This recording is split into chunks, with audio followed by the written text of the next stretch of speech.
So about those launch dates, I think that may delay a bit. We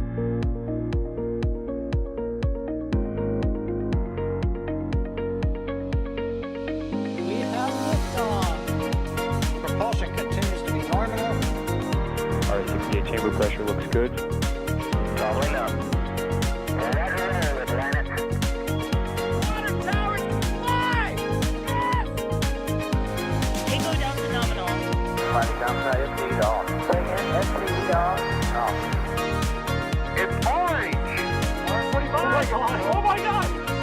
Decollage. What is it? Put that in the big bag, Signal. 343 unfolds to go. Indeed. We rise together, back to the moon and beyond. This methane will be igniting and flare, correct?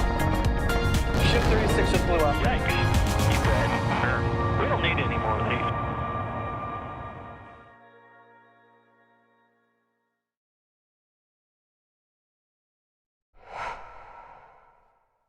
Starship Flight 10. We arrive today at a important moment for this program, perhaps a very decisive moment given everything going on and the past failures from the previous year. But you are looking at Ship 37 sitting on top of Booster 16 at Orbital Launch Pad 1, Suborbital Launch Pad 1, whatever you want to call it, in Starbase, Texas, and we are NASA Spaceflight. I am Jack Beyer. I'll be your host for some parts of the stream, but luckily, you don't only have to listen to me. We also are joined by our ever-competent cohort of co-hosts, starting off with Mr. Adrian Bile. Adrian, how are you doing on this fine flight test day? Nervous. I mean, let's be real, the stakes are always quite high with Starship, but especially with recent history, with all the Block 2 things, with the Ship 36 explosion, we had quite a road for Block 2 so far. So the stakes are high, and it's going to be fun to watch. Yeah, I mean, you can sugarcoat it, you can look on the bright side as much as you want, but the stakes today are high, and we're all very excited to see Starship hopefully succeed and just knock it out of the park. Speaking of knocking it out of the park, someone who always does with their excellent, lengthy answers is Alex, who we also have on commentary. Alex, how are you doing, good buddy? I'm already nervous, and I really want, you know, it's high stakes. I really want also the ship to get high, to get, and then re-enter and everything. You know, all the things that we should be expecting for today's flight. I like this fella on my left, I guess, but yeah. Yeah, I think Adrian said it best during the stakeout stream. He said he wanted to see some plasma, and I think we all want to see some plasma Control today one. in the right places. But we also are joined on this stream right from the start with the one, the only Scott Manley. Scott, do we have you? Hello, it's Scott Manley here. You do indeed have me. Excellent. Hopefully, there was a little bit of an incident prior to going live, so hopefully we continue to have you.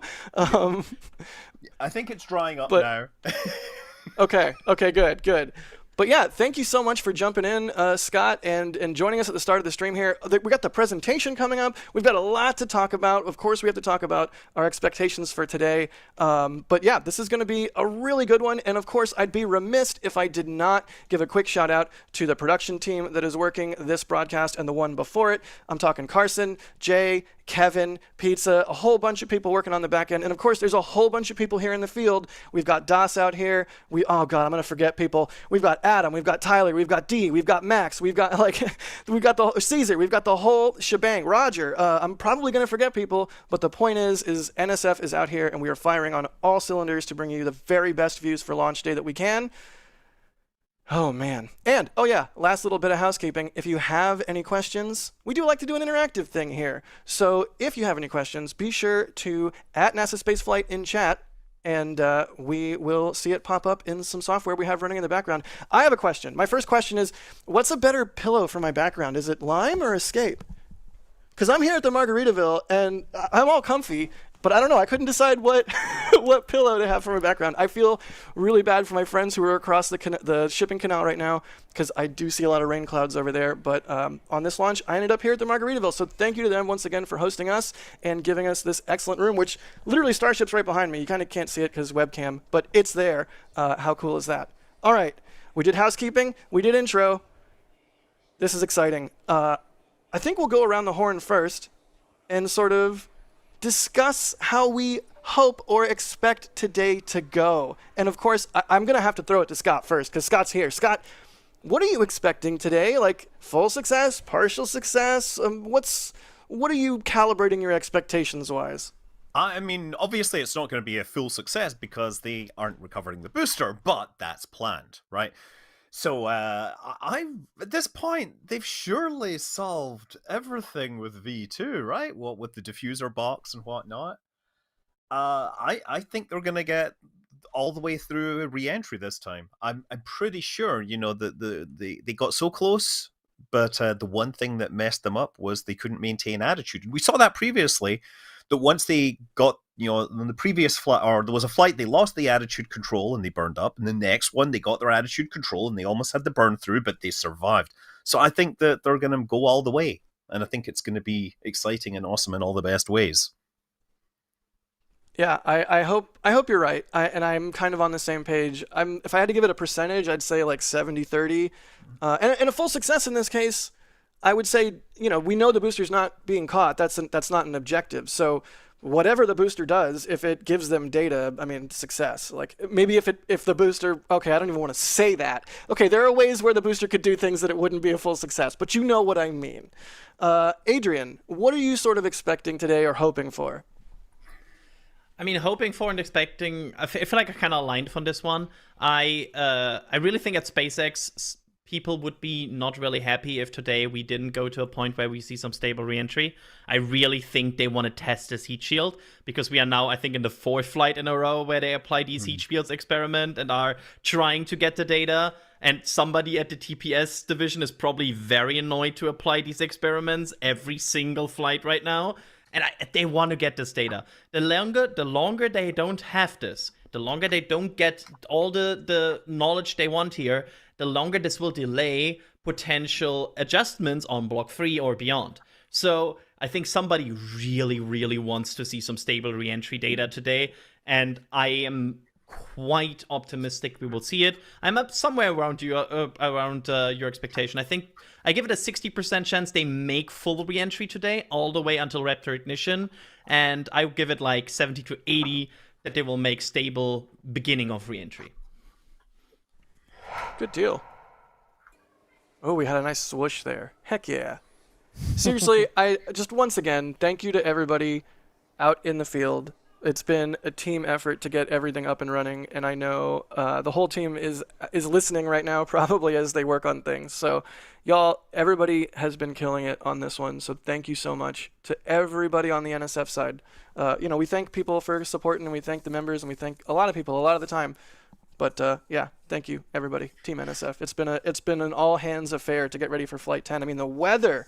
We should probably talk about the weather, which has certainly been a challenge. Basically, pop-up thunderstorms. Oh, hey, Das. Oh, well, you can barge in. Hi. Hi. It's. I chose Lime. I don't know. Do you think Lime or Escape? Oh my God. Because. Okay. All right. Yeah, the lime works. All right. We're going Lime. You'll having fun? Is that Yeah, going to we're be the doing topic good. of this stream? No. But yeah, Das is setting up cameras on the roof right now, and then once we go to the Elon presentation, we will swap back, and I will get my stuff up on the roof as well. But Well, I'm looking at the weather predictions from the aviation weather system, and it is predicted to be clear by the time we get to the launch time. We're still 82% chance of thunderstorms for the next hour or so, but we're looking good. We're just going to have some clouds, that's going to be getting in the way, probably ruining people's imagery. That's the worst problem, I think, for us on the ground. yeah, pretty much. One thing I'm worried about that's there. my worry. The one thing I'm worried about there is if we look at the Cape and compare this to Cape operations, of course, there's some differences in that. We have things such as a Phase 2 lightning warning, which at the Cape would mean they are not allowed to start fueling operations. So I think my biggest worry is not only can they like find a gap and like launch somewhere, but can they find like a 45, 60-minute window in which they are allowed to fuel while no thunderstorm is even present? That will also be interesting down the line, because that might be a limitation as well. Go ahead, Scott. I was wondering, are these limitations things that we know apply to Starship? Or they apply to Falcon 9? Because these are very different vehicles, and SpaceX are clearly operating under different rules at Boca Chica. Right. Right. I would be very curious to know. It's one of those things where, hey, we're about to get a Starship technical update, but I don't think this is one of the things I'll talk about. But I would love to know wind limits. Like, what's your upper level shear limit? What's your, lower level winds limit? Can you, like, what's your radius on lightning? Because, like K-pops, when there's lightning, people have to clear out if it's within 5 miles or 15 miles or whatever the, I'm sorry, I'm not a Cape person, but we'll have Cape people on who surely will be able to talk about such things soon. Yeah, I mean, so lightning on the I was going to say that lightning on a stainless steel thing, it probably isn't a big deal, but it could be a big deal for the heat shield. Oh, like it would cause issues or damage to the heat shield. It could actually damage heat shielding tiles. Like that's why I'm wondering what the concerns are. That makes me think of like when lightning strikes the beach and glassifies a little bit of the sand. Yeah, that's interesting. I mentioned this to some friends yesterday during the rollout. It's a little bit curious to me as a layman that two things are true with Flight 10. One, SpaceX really needs it to go well. And two, SpaceX left their rocket out in the rain for a day. Like, what? But it's fine. It's probably fine. If it wasn't, they wouldn't have done it. Like you said, Scott, they're operating on a completely different level with Starship. We have actually tested heat shield tiles that have been suspended, from the ocean, and they still work. Nice. Good to know. I really have a hard time imagining that some rain will be of any big impact to Starship. I feel like that's something we have vehicles in the past. I mean, Booster 16 was in the rocket garden now for how many months? And it has rained in that time. We have seen ships. Yeah. They store ships outside. Like, I don't think rain will be a huge amount of factor. Maybe some additional checkouts. But besides that, don't think that will make a make or break or situation today. I mean, haven't they had to like dry out shuttle tiles before? But those, different tile, different coating, different ball of wax. But I guess to me, my worry or thinking is that the only way that could be an issue would be ship, not booster, and because of heat shield. And because heat shield has all of that gap fill, I don't know what that material is, but if it's like a felty kind of material in there, can that soak up water? And people always ask us, on these sorts of launch streams, we'll see this vehicle get fueled up here once we get closer to T0, and we'll see the whole thing get covered in frost. And a very common question is, does that frost add weight? How much weight does it add? Does it decrease performance? And in my head, I just have that question over here, and then I see a Starship sitting in a rainstorm for 24 hours, and I think, I wonder if any water weight is gained from something like that. Anyway, I digress. I'm sure we could do the math on the surface area of Starship and assume that it has 1 centimeter of water. How many square meters surface area? Someone in chat could do that. It's a cylinder, 9 meters diameter, however long. But I know the shuttle tiles, they had a special anti-water treatment that would get baked out during re-entry. So they had to apply that again after return. And that's not something that they can necessarily do for Starship. So, because that wouldn't work for the rapid reuse. Right. Yeah.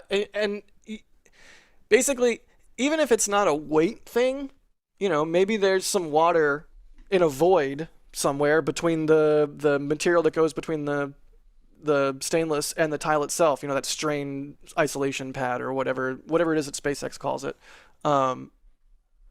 Maybe there's like a little pocket of water and that heats up during reentry and some steam has to go. So I don't know. Sure, it's fine. They left it out in the rain. They're not dumb. I'm dumb, but I wonder. You can't help but wonder. It's just some additional active cooling that they have applied. It's just an additional layer of active That's cooling. It? Yeah. The active problem cooling is on Flight 10. Yeah, the problem would be if it expands and then causes the tiles to pop off, which I'm sure they've tested. Sure. Like, they would never I mean... They would never not test something like that, right? Yeah. Insert this when the tiles pop off and a bit later in the re-entry section of the stream. Like gray and white. Eric Hartwell says, while you're talking about rockets and rain, this is a perfect chance to talk about WD-40. Scott, what does WD-40 have to do with rockets and rain? Oh, I bet you know. Water displacement 40. It was what was used to polish the Atlas rockets, the stainless steel versions that were held together. They were basically structurally balloon tanks. So, yeah, WD-40, that was the original, I don't know, polish, I guess? Cleaner? It was a cleaner, really, because we use it to polish the stainless steel appliances. And it would do probably a fine job. It is not a lubricant. It is a... Is it an abrasive? I guess it's a cleaner. It's a solvent? Yeah. You use it to loosen things, not to lubricate things. There you go. Lords of Random is asking, question for Scott. Are you going to edit your Flight 10 video live on stream? That would be a challenge. I'm not sure they would tolerate this. Dude, you're so fast. You are the fastest in the business. Like, if this was the Wild West and you were a gunslinger, nobody would have a bigger cowboy hat than you, and everybody in town would run out when you came into town because you are so fast with these videos. It's wild. I am kind of wondering if at some point during this stream you're going to be like, hey, I got to go. And then like 30 seconds later, a video is going to pop up on YouTube. It's not just being fast. You gotta be like, at least say stuff that you believe, because you could get things out fast and then be wrong. So you know, it's a balance. I might do a Twitch stream or something later while I'm editing, just because. Show how the sausage gets made. Amazing. I mean, let's see. Go ahead. There's so many outcomes today. It's so funny to talk about this because we of course have some sort of speculation in our head what is gonna happen. But so far, SpaceX has sometimes surprised me with Starship failure modes. I will be totally honest about this. There's always like the next door that opens and you're like, oh, an engine explosion that just liberates and the nozzle is gone. Crazy. And you're always like, what's behind this next door that could happen that surprises me that I really didn't expect? Right. Yeah, like what new failure mode could be unlocked? And we don't want to see new failure modes this flight because we want to see this one go well so they can use that data to move on to Block 3 and accumulate more failure modes that they can get rid of, I suppose. New failure modes are better than old failure modes. Absolutely. The same failure mode over and over again, not good. New failure modes, arguably fine. Not great sometimes, but arguably fine. Hey, look, the roadblock has now been put up at Highway 4 and Richardson Avenue. That's the fallback roadblock, so that is a good sign that they are continuing on to, proceed into launch ops here. That block would usually be closer to the restaurant, and then as they get closer into to T0, that block falls back to the Richardson Ave Highway 4 intersection. But yeah, I do want to thank some people. Like we do have the Elon presentation coming up that we're going to listen in on, and of course talk about after. But I do want to thank some people because I see Dank Jeb with a $200 super chat. Dank Jeb, thank you so much. Always coming out with huge amounts of support. It's like there's people's names who you see pop up over and over again, and Dank Jeb's been around for a long time. In fact, every time there's a new United States Chemical Safety Board video, Dank Jeb tags me in the Discord because they know that I love them, and I love them for that. Scott, do you like United States Chemical Safety Board? They are some of my favorite videos too. Yeah, anything where disaster happens and you can learn from it is really, my jam. I learned so much about how rockets work from rocket failures. Yeah, absolutely. I mean, there's lessons to be learned from failures, and especially, what's the old adage? Regulations are written in blood. What is that from aviation, right? So the FAR. Yeah. So anyway, thank you, Dank Jeb. I digress. You're the best. Thank you. We super duper appreciate it. That's a huge amount of support. Like, what do you even say to that? But right on their heels, Tim with a $100 tip to tips.nasaspaceflight.com. They say this flight will hit all the goals. That's really cool. Thank you, Tim. That's also an exceptional amount of support. Also, they took the extra time to go to tips.nasaspaceflight.com, which goes straight to us. No one middleman, no one takes a cut, no in-app purchase, 30%, blah, blah, blah. Like, every way to support us is amazing. Even if it's not monetary, you can hit the like button. You can do, just tell your friends about us. That's all amazing. Doesn't have to be a monetary thing. But Tim went above and beyond because it's more difficult to do that. You can just super chat real easy. It's nice. It's easy. We love it. But thank you, Tim. Adrian, are you holding your finger up? I can't see. My screen's all pixelated. It's cool. Like I have something to say. You wouldn't believe this, but we are talking about the Elon presentation, right? That we are expecting. And it did something that a lot of these presentations tend to do. Delayed an I know. hour. I was gonna say it went earlier. It's just the X stream just got pushed back a whole hour, which is very on brand. Is that okay to say? How I would much say do you want yes. to bet that Well, it that's delays good. after the launch, like the last flight and the last presentation? That's fair. I think they're worried about him here's- getting rained on. Maybe. Yeah, maybe. Yeah. Honestly, my thinking is, well, not my thinking. Adam's thinking, because he was here in the hotel room earlier, and Adam is our resident weather expert. His thinking was perhaps, given the thunderstorms that are popping up here and there, they'll see that they want to go later in the window. So it's possible if they're going for 7:30 instead of 6:30, which we don't know yet, not official, speculation. Window opens at 6:30. But if weather causes them to go later in the window, maybe this is a first indication of that. They push the presentation by an hour, they push the launch by an hour, target the end of the window, try and thread the needle. I don't know if that's what's happening, but it's possible. Oh, look, weather. That's suboptimal. The one thing I want to say is, the one cool thing is, which SpaceX has confirmed, the website of them with the new cool countdowns seems to be linked up directly to the rocket launch countdown, because apparently that's just their easiest way to automate this. Like, it automatically updates when the rocket updates. And so far, their website is still counting down to the beginning of the window, which means at least officially the rocket countdown is still targeting that. I still love that way how they set that up. They were like, no, there's no manual input. Somebody has to adjust this. We'll just connect it to the rocket countdown and we'll just automatically update. Perfect. Amazing. That's amazing. All right, well, are we we're going to continue to hang out and thank you guys for your support and answer your questions. I guess we don't have a presentation coming up in a minute. But we have it maybe in an hour and a minute. Honestly, I was sort of thinking, like, do it after the flight, because then we can talk about, hey, here's how it went, right? Well, the last time they talked about doing it after the flight, it was cancelled completely because the flight went bad. Right. Yeah, that's a good point too. All right, more questions. I mean, I get it. earlier, if you're like, go ahead, Scott. I was going to say, if you're talking about questions, there was somebody in the previous stream. Is it okay for me to bring this up? They asked absolutely. about using, because somebody asked about using liquid ozone as a propellant. Has anyone heard about that? Yes. Yeah. And I mentioned in chat, it was like, I know a little about that, because I have read the papers and stuff. So ozone is basically, instead of regular oxygen is 2 oxygen atoms, right? And they sort of passivate each other a little. They hold on to each other and they're not so dangerous. But if you add a third one, you get ozone. And it really wants to get rid of that third oxygen atom. So the great thing about liquid ozone is it contains lots of oxygen, which we like. It contains an extra oxygen atom, so it's denser, so you can fit more oxidizer in the same space. And since it wants to get rid of that third oxygen atom, it releases energy, which adds to your, the energy of your system. The problem is the ozone will sometimes just spontaneously explode. It's also incredibly toxic, like fluorine level toxic.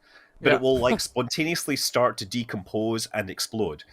And they actually figured out that, pure ozone is far too dangerous. But you can actually dilute it with regular oxygen.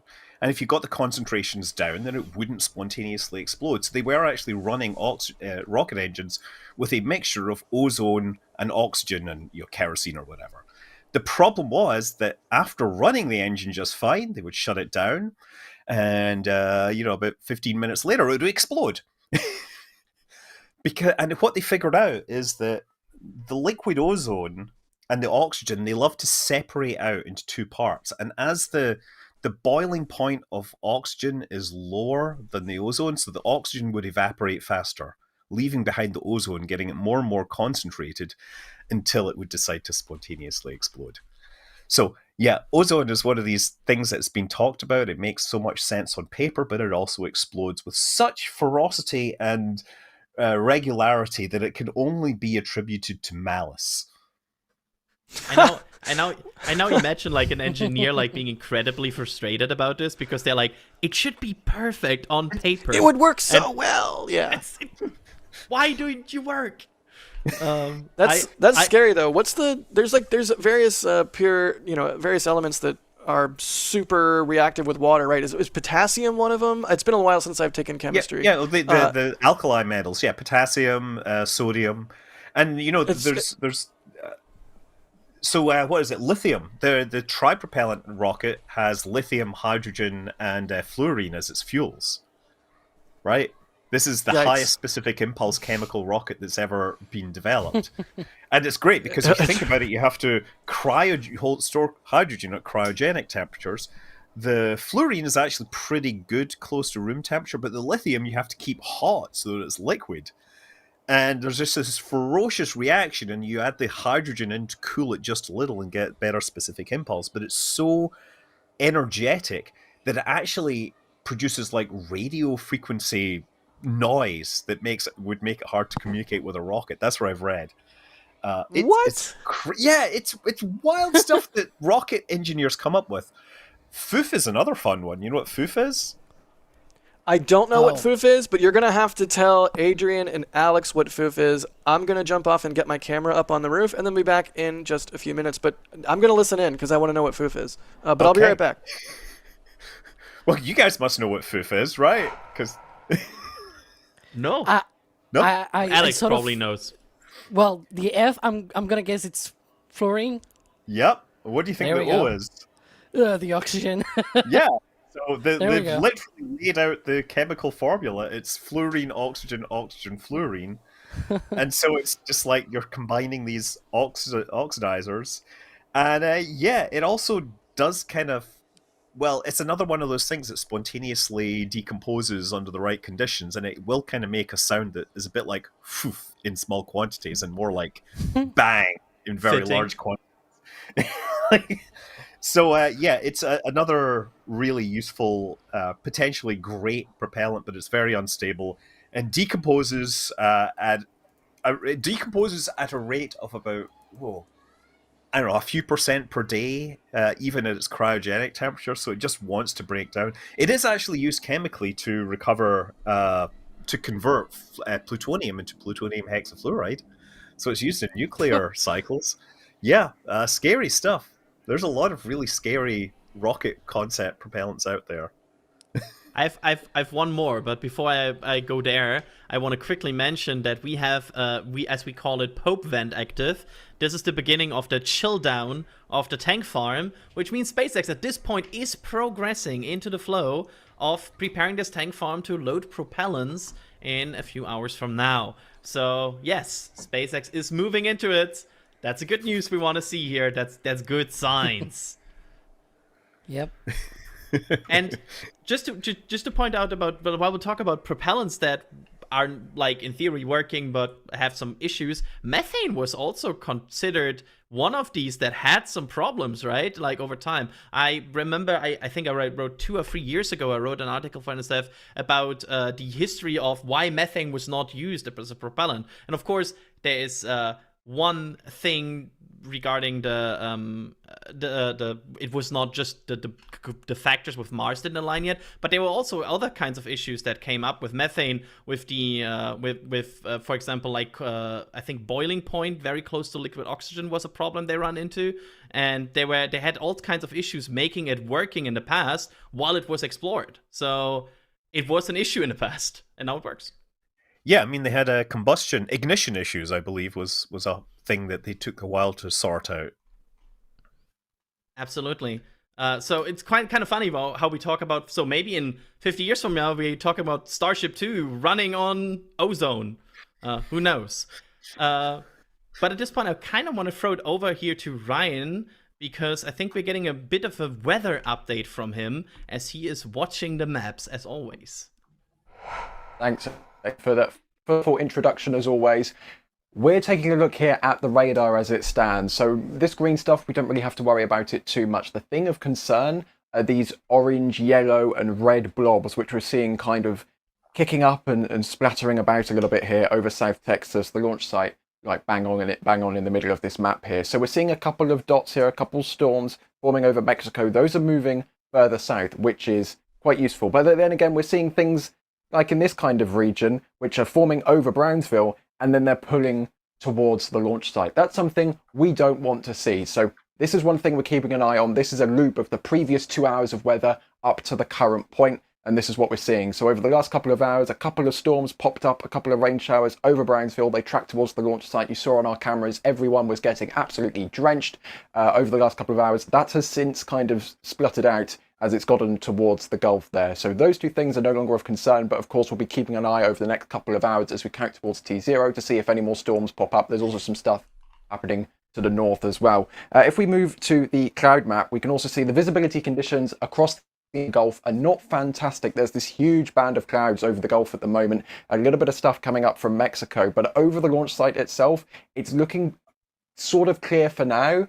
But again, we want to know how the weather is going to be when the launch window actually opens in a couple of hours' time. So we'll be keeping an eye over in that vicinity as well. In terms of the forecast, I can bring that up as well. The forecast which was produced yesterday was showing the possibility of a couple layers of cloud around here.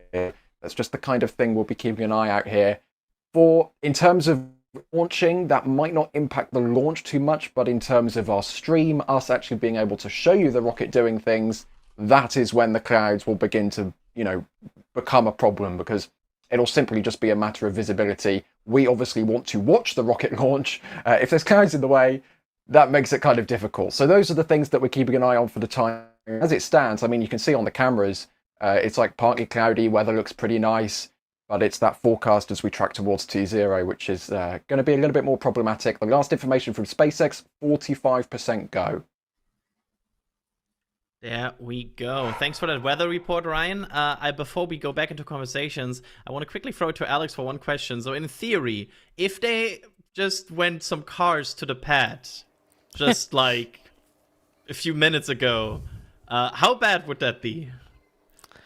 I mean, they're still not in the process of doing things such as, activating the pumps and pumping things out to the pad. It's all just at the tank farm right now, that activity. So in theory right now, they can still, go to the pad. But the fact that the tank farm, all the chill down systems and everything got spooled up and everything, and then we saw cars going to the pad, that will not be an ideal situation, because it might mean that maybe they need to go out with a wrench and do some work on that tank farm. I will see. They usually have these little things every now and then, every flyer, or even during pre-launch testing. We see this. Sometimes that delays things a little bit, but not too much. And they have an hour window, so plenty of time to solve whatever issues they have. Scott, would you go out there and go into the tank farm and fix some things? If I knew what I was doing. like if you're going out there, then you have a pretty good idea that it's not going to explode and kill you, right? That's kind of part of the job, is being able to make these calls. If you're in charge of a tank farm, then you're kind of required. It's part of your duty, I guess, to understand these problems and potentially fix them. And you're as much part of the crew as anyone that would be flying on a rocket if it existed. I guess that's what I'm saying. So yeah, absolutely.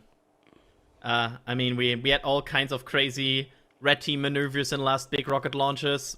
Starship aside, we also had the SLS red team that we were tracking very well and could see them working around it while it was fueled. That was valve packing leak. Yeah, that was quite the save for the Artemis launch, because, whew, boy, too many scrubs and too many delays with that mission, and thankfully they got it working. You know, that happened back in Apollo 11. There were people that had to go back to the True. pad and adjust a hydrogen leak, and they had a very short window for that, obviously, and that went off. It's just part of the nature. I guess you just got to realize that it's not just this giant rocket there. There's a whole bunch of support equipment which all has to work together, and the people that work on the stuff that's on the ground are just as important as the people that work on the launch vehicle. Yep.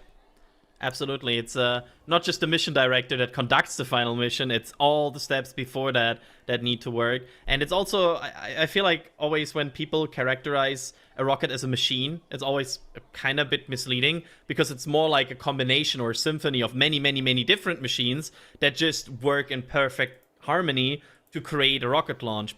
Because every of these Raptor engines has an individual control system. Every of these valves is controlled. Every of these flaps and everything. They are all kind of different systems that work together, but technically they are also very separated in itself. Yeah. So, there's a reason why they call it Stage 0, because, it's as important as Stage 1 and Stage 2, right? I know it's some fancy PR, if you will, or something like that, but it truly is as complicated, if not more, than the rocket itself, right? And yeah, it's a lot of work to get that working.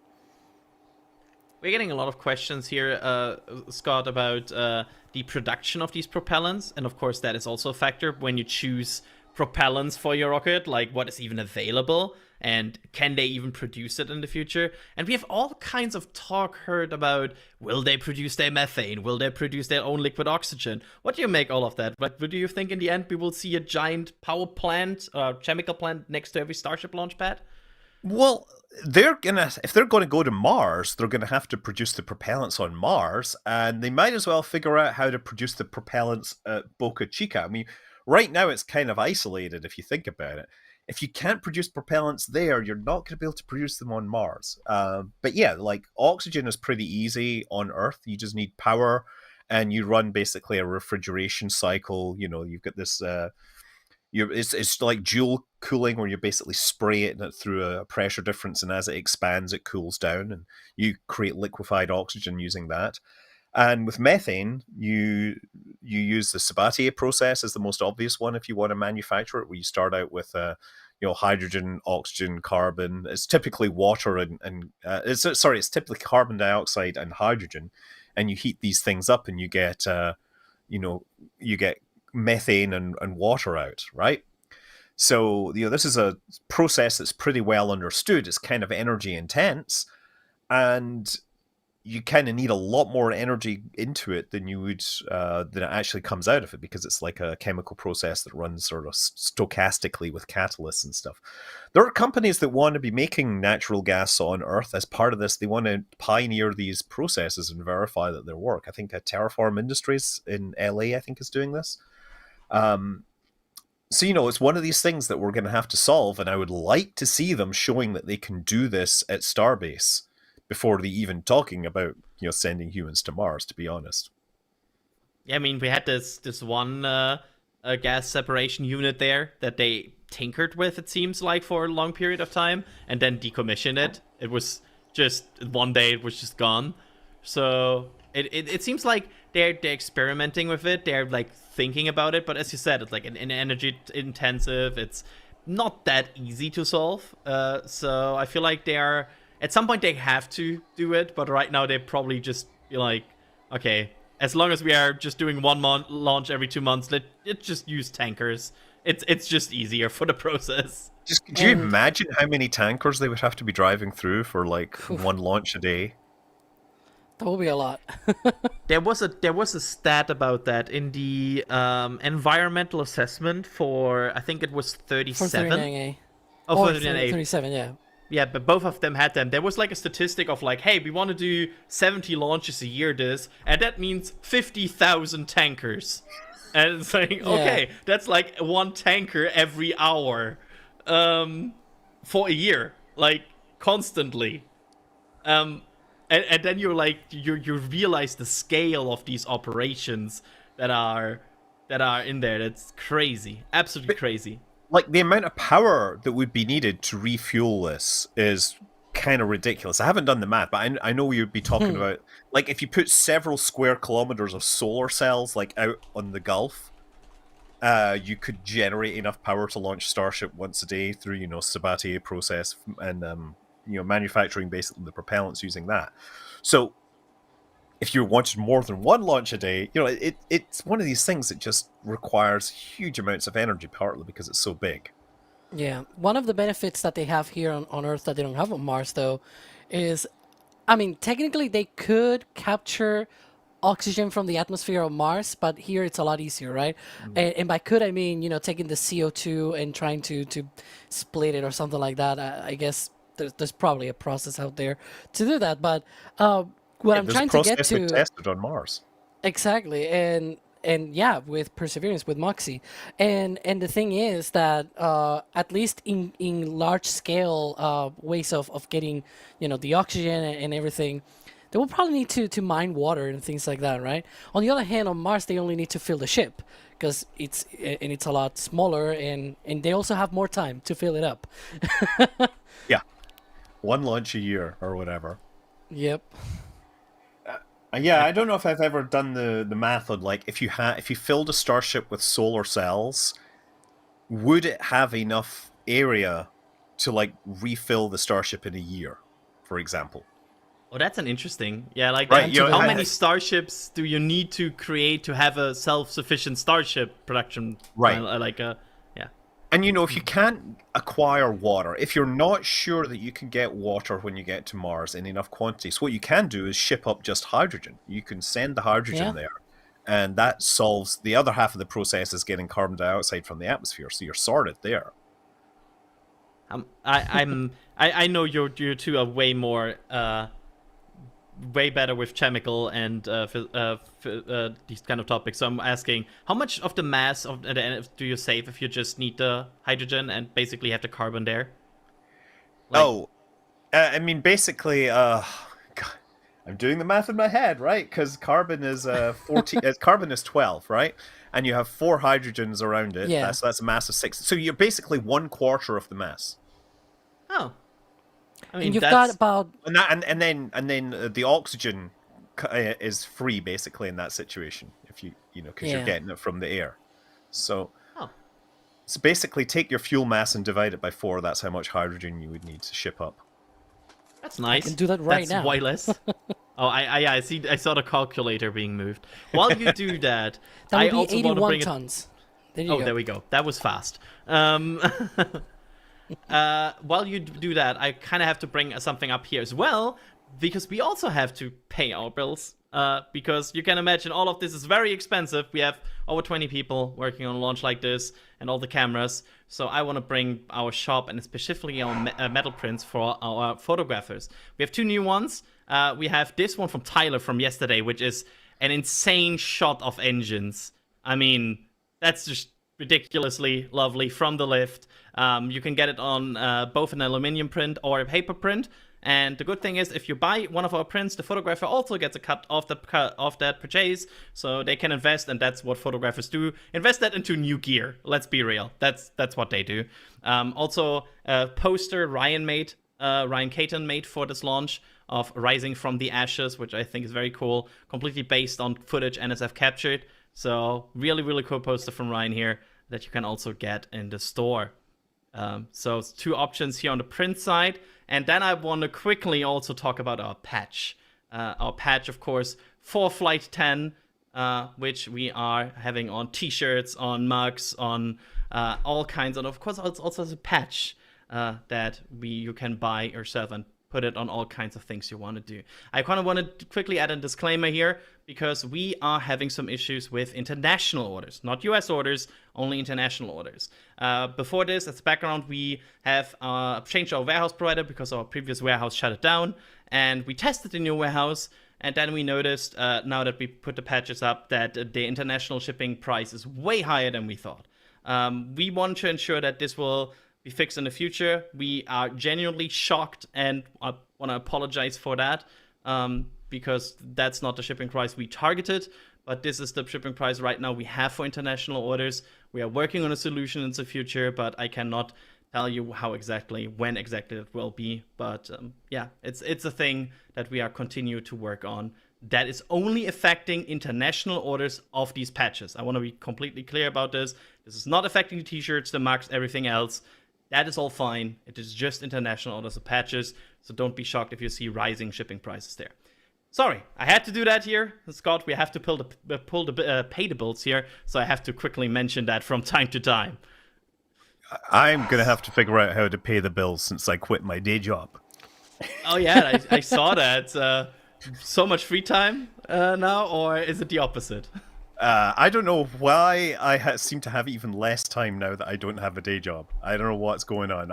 It's been taking me forever to edit the video for flying with a Ghost Squadron. So, yeah, it's kind of crazy how little time I seem to have. But yeah, it's a new future here, and I've got to figure out how to make money. Well, Make Absolutely.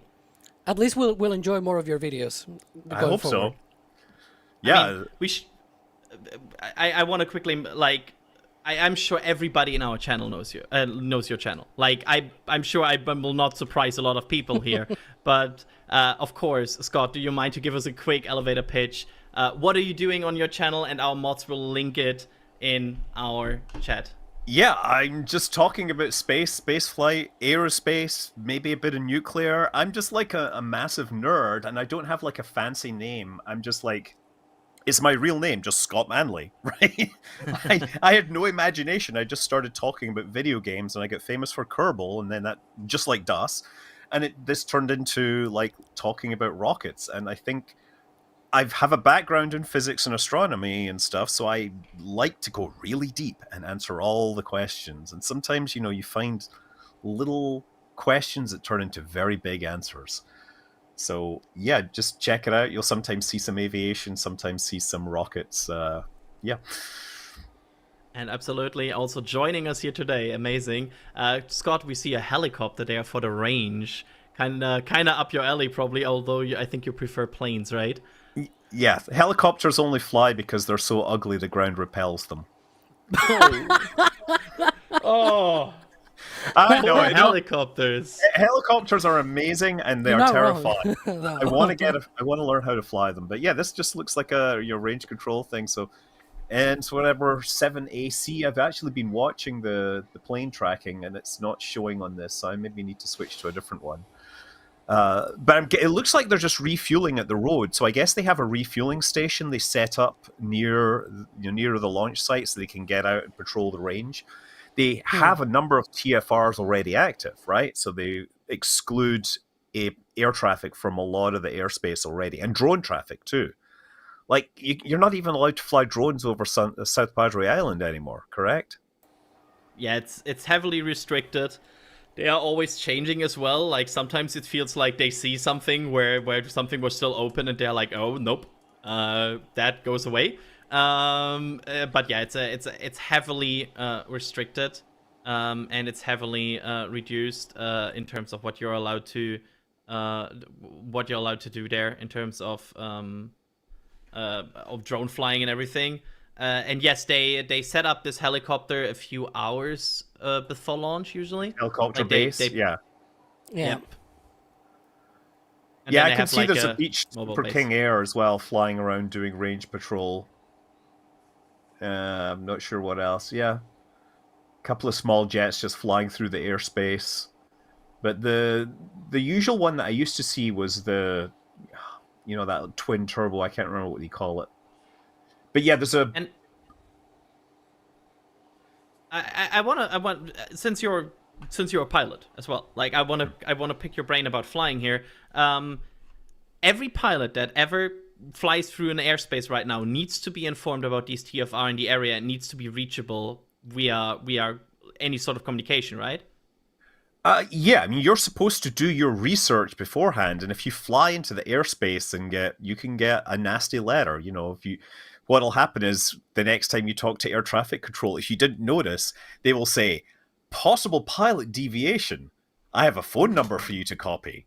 And you never want to hear that, right? Because then you get on the phone with them you might have to go, and usually the best way you deal with it is you figure out what you did wrong, you do some training with a flight instructor on that thing, and then you talk to them and you say, by the way, I've done all the training, is that okay? But it can be really bad if you violate a VIP TFR, which is typically the vice president or the president, you will have jet fighters flying up next to you, and they'll talk to you in 121.5. If you don't notice them, they'll not only fly next to you, they'll start flying in front of you so that you feel the bump of the wake. And if you're still not noticing that, they'll start popping flares, right? They're not going to shoot you down, probably. But they will. They might. They could.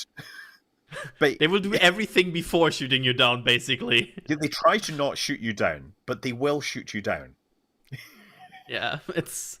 I can imagine if you try to fly into an active air TFR for a Starship launch that is about to happen, they'll also scrub the launch. Yep, and also there will be some phone calls. There'll be phone calls. Mm-hmm. I expect that the airfields nearby, probably at the gates where the pilots are coming in and punching in the number to get access, will probably have little sticky notes saying, by the way, there's a Starship launch, probably don't go there. Right?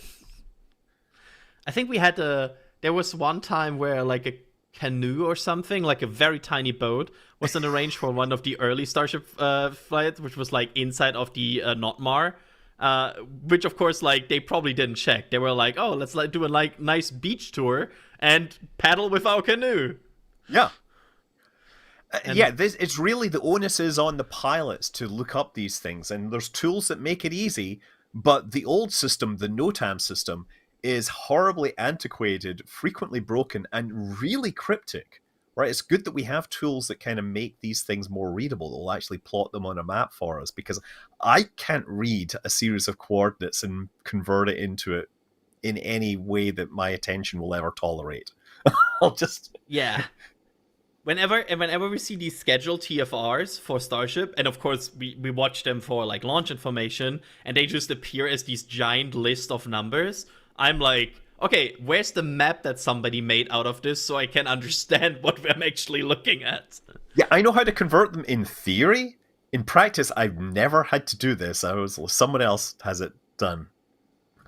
Yeah, I think, Alex, you made some maps based on TFRs in the past, and it's big fun, right? It's really not fun. It's rather complicated because especially there are some TFRs that are very easy. They give you a coordinate and then they say within 20 miles or something like that. So you just draw a circle or something like that, and you know that you cannot approach within that range. But then there are ones that have 10, 20 different coordinates, right? Because it's a weird shape or something. Especially for the Starship launch, for example, there's this weird NOTAM, or I think it's more like the NOTMAR, where it extends all the way out to Florida, and it's this weird shape that is sort of like a sword kind of thing, with a pointy end all the way to Florida. It's weird. It's rather weird, and so it has many different coordinate points. It's quite a headache. I know some other folks have it automated because they are much more brilliant than me. I'm an old school guy. I just type in the coordinates, and that's how I do it. Yeah, there they go, take it off. So again, helicopters, by the way, they can go straight up, but it's more efficient for them to go forwards and pick up some speed before they actually go up. There's a whole thing. I've been reading the manual on how to fly these things, and they still scare me. Yeah, I don't know why, but helicopters infinitely scare me more than planes. Planes just make me feel safer. Well, planes are safer. Statistically. I guess having the ability to land based on your own even if you have an engine out, no, you can land a helicopter with an engine out. Yeah, there's a thing you're required to demonstrate to get a license. As soon as the engine shuts down, you have to drop the collective, so you start gliding down, and the airflow through the rotor disc keeps them spinning. So you got to keep them spinning fast enough so that when you get to the ground and you pull up, you've got enough energy left to land it softly. So it's basically using that remaining energy carefully to always have it enough spinning for... the descent keeps the energy state in the rotors, and you just got to make sure that you pull up quickly enough at the end. That still sounds like... Yeah, that still sounds too Scary. complicated. It's super scary compared to an airplane. It's like, well, it has the wings, and then of course, unless you lose your controls, which case, yeah, good luck. I mean, there's other things like the tail rotor. The tail rotor, with that goes, then you start to spin and you're out of control. Yeah. Yeah. That's, And I actually just had somebody text me telling me that he was offended by my comment about ugly helicopters, and he's telling me, by the way, there's more places you can land a helicopter in an emergency, which is very true. Yeah, at the moment you said that, I saw our chat, and there was some very angry helicopter fans in there. I love those people. I love because they have got skills that I have yet to acquire. I also love the fact that they are so passionate about such a topic, because in theory, nerdy about planes and nerdy about helicopters. Well, you're still nerdy about aviation, I guess. Yeah, and you know, plane people, fixed-wing people and helicopter people, I think we can all come together and agree that the Osprey is even more dangerous. there's the helicopter. Oh yeah, it's in the background. Yeah. Yeah, probably out in the water to control the range. Yeah, it's not squawking ADSB. It's not showing up on any of my trackers. Oh wait, no, it's showing up on ADSB Exchange. There it is. Or maybe not. Yep, it's heading out again now. It's looking more like border patrol kind of thing. It's actually headed south into like Mexico waters area. To be fair, there is a big watch point there as well. Yeah. There's like a huge area where people watch right over the Rio Grande, I think. Yeah. So probably want to make sure that no one from Mexico... Weren't there talks of like Mexican boaters coming to protest the launch? Yeah, there's a protest, I think, going over in the Mexico public viewing side. I don't know, but I heard about it as well. So I mean, we'll to be see. fair, Mexico's going to be getting the brunt of the shock waves, the sonic booms, based on the environmental reports that we've seen. Yeah, the re-entry corridor is basically, even for Florida, it's almost exclusively Mexico, for everything re-entry, because that's just how the re-entry corridor works. Well, So, yeah, but if you look at the curve for the US, or Boca Chica, it's got like this curve built in where they keep it over Mexico for longer and then curve north at the last minute so they can just squeak it in. Because they're having, I guess, Mexico doesn't have the same pool? Alright, I guess it's just easier regulatory. That's my initial assumption as well. But hopefully they know what they're doing. I'm sure they will. And we are not expecting a Starship re-entry, like on this flight, of course, over the US. it's gonna happen it's gonna sooner or be later. Yeah, I mean, 2, 3, 4 flights. The thing is, we compare. I don't know if you ever saw the space shuttle coming back. You know, it would actually create sonic booms as well, and people are like, "Oh my God, Starship is so much bigger than anything else. It's going to destroy people's homes with the shockwaves." Well, the space shuttle was like a 100-ton glider as well, and it also made shockwaves. Now, granted, Starship is a lot bigger still, but there's an important difference here, and that is the space shuttle. It actually descended to much lower altitudes early on and then glided in, whereas the Starship, it remains at much higher altitudes and then performs this belly flop down. So its actual final descent, its like final supersonic portion is much higher than the space shuttle. So the shockwave energy is reduced by that. And I don't know exactly how it compares, but it means that it's not quite as bad as you would naively imagine. Yeah, one of the things that, because with all of this documentation that they always release for, the environmental processes and whatnot, they do have maps sort of for the, by the way, apparently the cars may be leaving. That's one of the reasons why we're showing this view, although there's a bunch of lives there. But yeah, they might be leaving the pad, so great news. Going back to what I was saying is that they have these maps of like the contours and like the overpressures of the sonic boom, and it is true that very early on they do have some sonic booms, but it's very low pressure, the overpressure from the sonic boom, that shock that is sent to the ground. Because as you mentioned, very early on, it's still very high up, right? The maximum of that overpressure is close to the launch site when it returns to the launch site, of course. So for example, The one at 39A, which we recently overviewed, it was like the maximum contour. It was of course around the pad, because it's sort of, as you mentioned, belly flopping. So that is where you have the maximum of that overpressure. But people will still hear that, right? And will still hear that uprange, I guess it will be the word for that. But we'll see. We'll see how loud it is. It's one of those things that I'm really wanting to figure out, because yeah, there are things that I don't want to figure out, like a path fallback, but a sonic boom from re-entry of Starship, that would be neat to know about. Yeah, that would be pretty awesome. I'd like to get some microphones up for that. Yes. It'd be cool hearing the sonic booms from the dragons coming back along California's coast.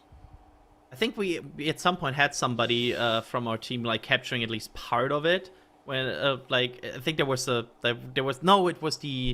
X-37B, I think, that was like audible somewhere. Anyway, at this point we have Max somewhere at the Rocket Ranch outpost that I think is going to give us a quick status update from how the mood is over there at the public viewing at the outpost.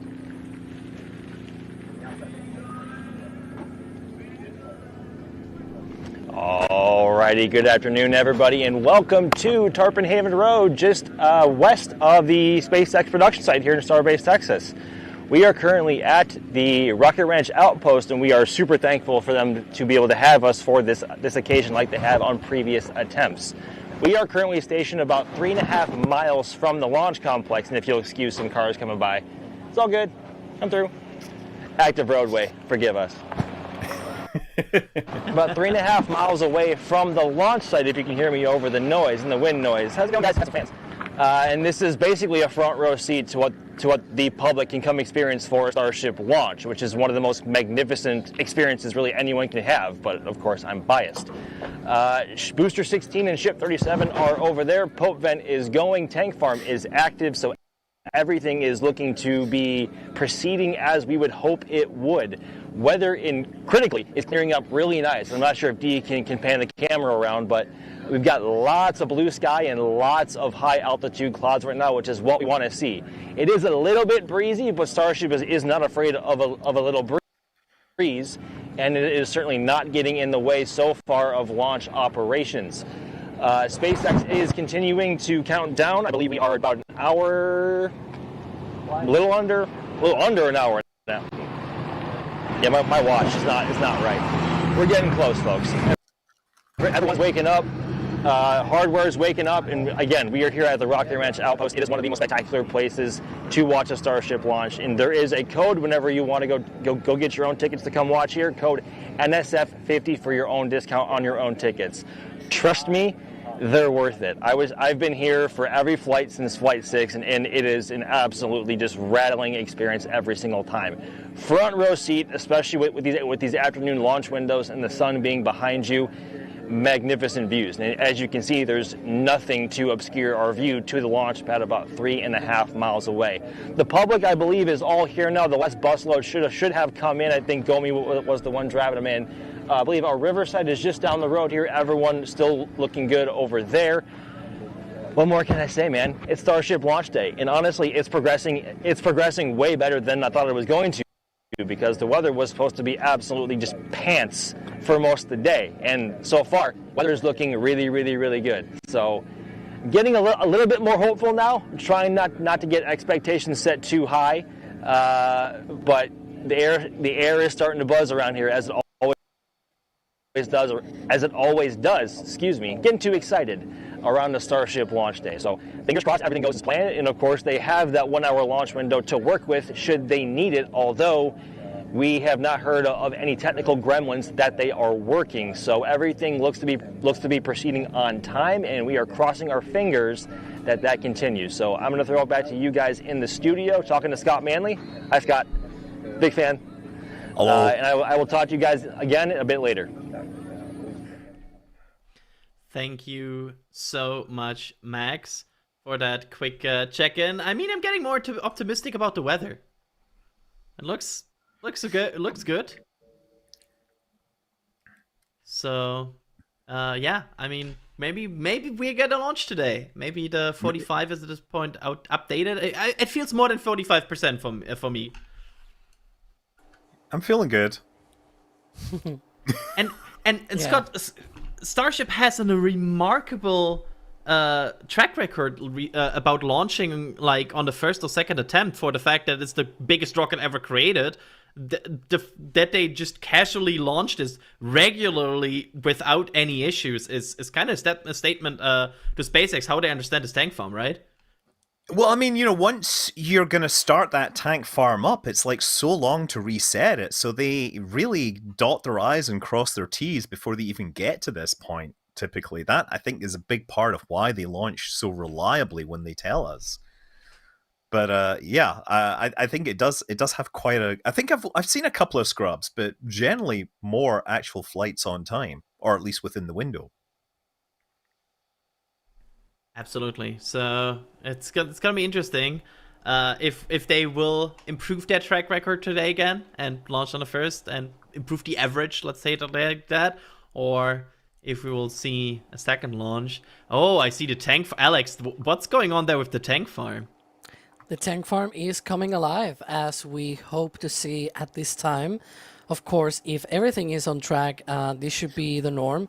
The people that were there out at the pad have already left. We had confirmation as well from some of our other cameras that were seeing those cars sort of going out. So thankfully, that's the good stuff. That's the good thing that we want to see. We want to see that tank farm getting active. We see a lot of this venting, by the way, for people that might not be aware. This is just gaseous nitrogen, in this case, at the very least.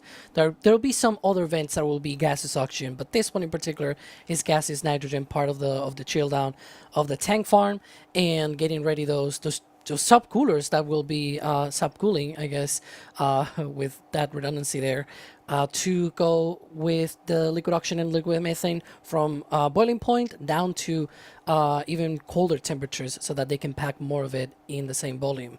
So hopefully we get a propellant load in roughly an hour or so, under an hour, more like 50 minutes from now. Lots of things to go though until that, so let's just keep going. So have we just seen a flow change in that vent? Because it was blowing more down range. I'm wondering, does that mean the flow rate has changed? It's probably down to the wind. There's like these vents that come out. There's like a protection wall that they installed after a few flights, and they're like a bunch of vents from the subcoolers that come up from it, and they dump down. So it just probably is down to like where the wind is blowing and where it's going. Yeah, I have no idea right now because I'm not looking at all the cameras. You can, if you're a member and you are looking at our multi-view. Little plug there. But yeah, I'm seeing some of that vent. This one actually seems to be from the bunker, at the very least. But yeah, there's multiple vents. It just gets very, very active when this chill down is underway. Part of the preparations for propellant load. And Scott, not everything we are seeing here is like them venting out propellant, right? Like something is just cold surfaces. Right. I mean, yeah, anything that gets cold, it cools the air, and that causes the clouds to form. Like when we say that plume is gaseous nitrogen, we're not seeing the nitrogen because that's transparent, that's a gas. But as it enters the air, it chills it enough that water condenses. Exactly. And what you're really seeing is the water that's condensing. And sometimes you'll see, for example, these cold vents, and then there's like heat, incandescent heat from like a launch, and the clouds just evaporate. So you understand that we're not seeing the gas, we're seeing the clouds. Exactly.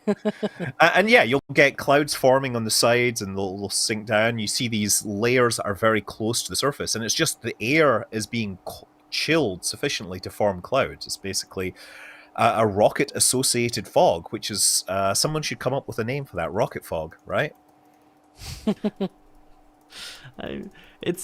I'm always wondering, it's like if you're standing there, would it be just cold? Would it be Yeah, it would be cold. dangerous? It'd be like you're in a cold fog. You know, if you're stood in fog, walked into fog, it's possible to do in San Francisco. Turn the corner, it's suddenly foggy, you know? But yeah, because the air is colder and there's suddenly a lot more moisture in the air, like it's actually dropping on you.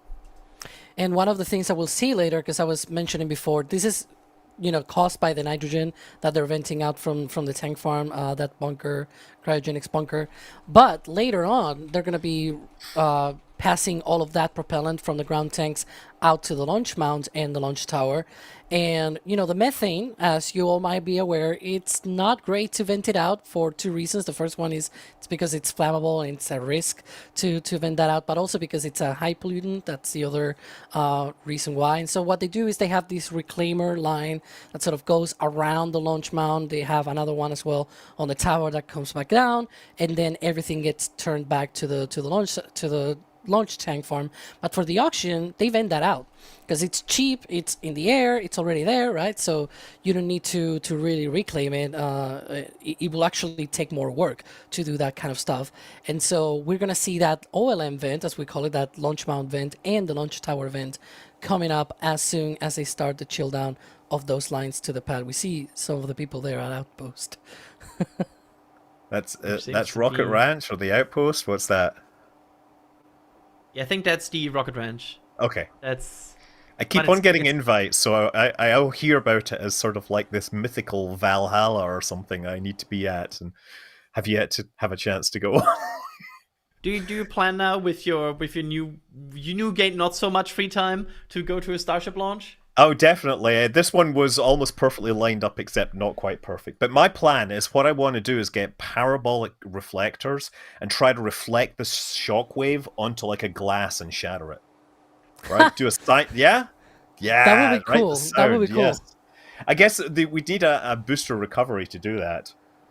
By the way, speaking of like crazy contraptions, I can confirm that the Colin Furs in chat is the actual Colin Furs, YouTuber. So, and he told me that he's got his fingers crossed for a successful Block 2 ship flight.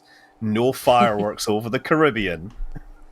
Yeah, he's been a regular on the Starship streams. Every now and then when we have these big streams, I see him in chat as well. So that's cool.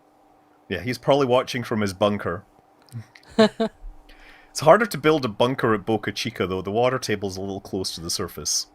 I mean, we see it right now with the Giga Bay, because they have started foundation work for the Giga Bay, and the amount of foundation preparation they have to do to even place a stable like rebar steel pillar into this ground without it wobbling around or not being stable is insane.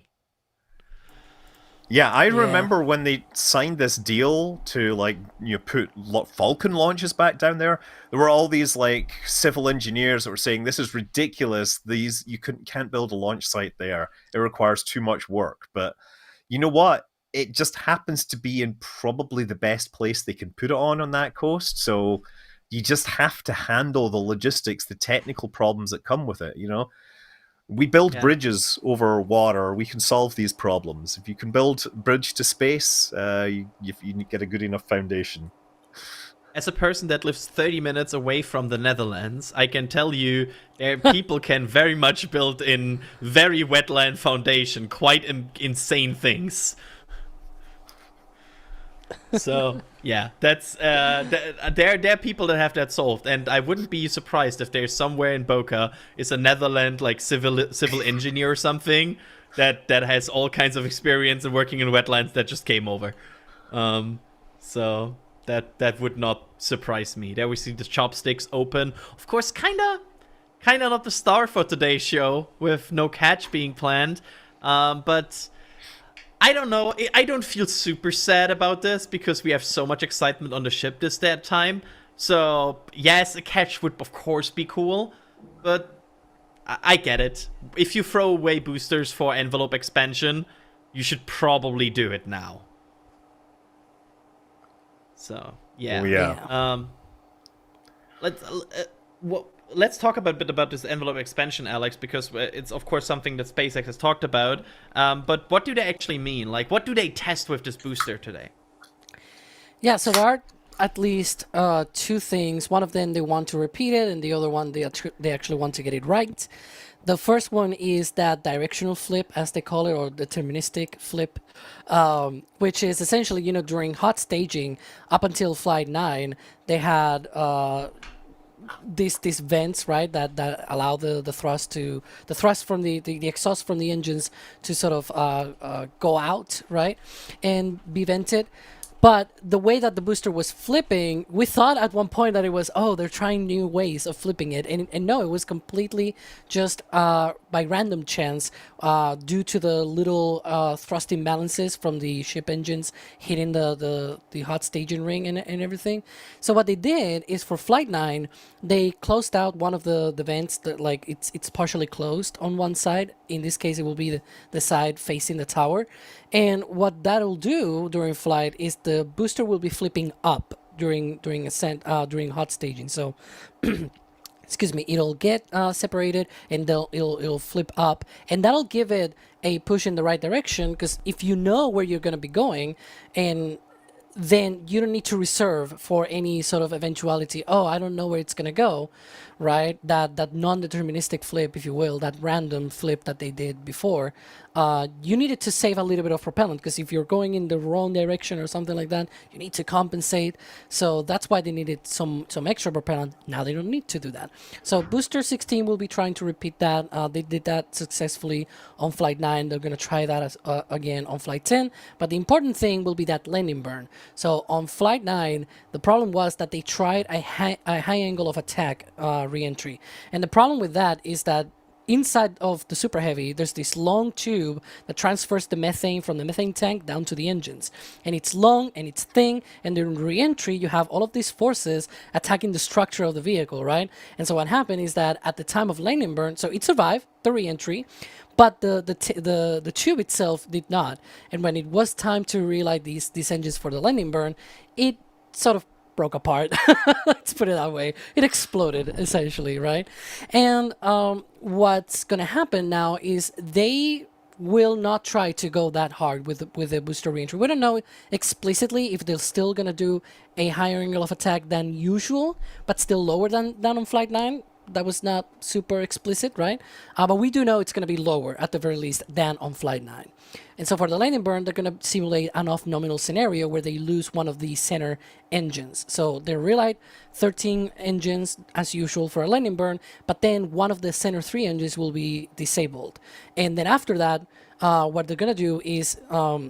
since they're simulating one of those center engines to be disabled, they're going to be using one of the center 10 engines on the center ring, or on the middle ring, I should say, to use as a backup, essentially, to that one. And finally, at the end, it's going to do just the final burn. It's going to be on 2 engines. It's also going to be high above the water. So once it cuts off, it's going to drop into the water and probably explode. So either way, whether it goes good or bad, that thing is going to explode. It's expected, right, to do that. It's really a question of how fast it hits the water is the Exactly. big unknown. And does it explode before it hits the water? Yep. Yes, I mean, I love that they were basically, with the first experiment, they were like, let's test the structural limits, and then they found them. And now they're like, okay, let's go a bit lower than that this time. Like... well, let's explore our structural limits. Absolutely found. Totally explored. Well, they haven't found the limit, but they found what is beyond the limit, right? Yeah. Like, but they're pretty sure that was too much. Yeah. But there's one confusion I keep on seeing is they talk about a 17-degree angle of attack, and a lot of people are thinking that means they are coming down at an angle of 17 degrees to the surface. But angle of attack is actually the angle relative to the airflow. So they could be coming down at like a 45-degree angle, and the booster is pitched at 17 degrees relative to that airflow. So what this really constrains is it really constrains how steep they can bring it down, or how shallow they can bring it down, how much cross range they have, and so that will actually feed into how much they can go off course and then come back using the aerodynamic forces. But the other thing is, if you increase your angle of attack, then you're increasing the cross section of the booster, so you get more aerodynamic deceleration. So they want that to be as high as possible so they can use the least amount of propellant for the actual landing. So, there's reasons why you want to maximize this, because it gives you more cross range and it slows the booster down a little more.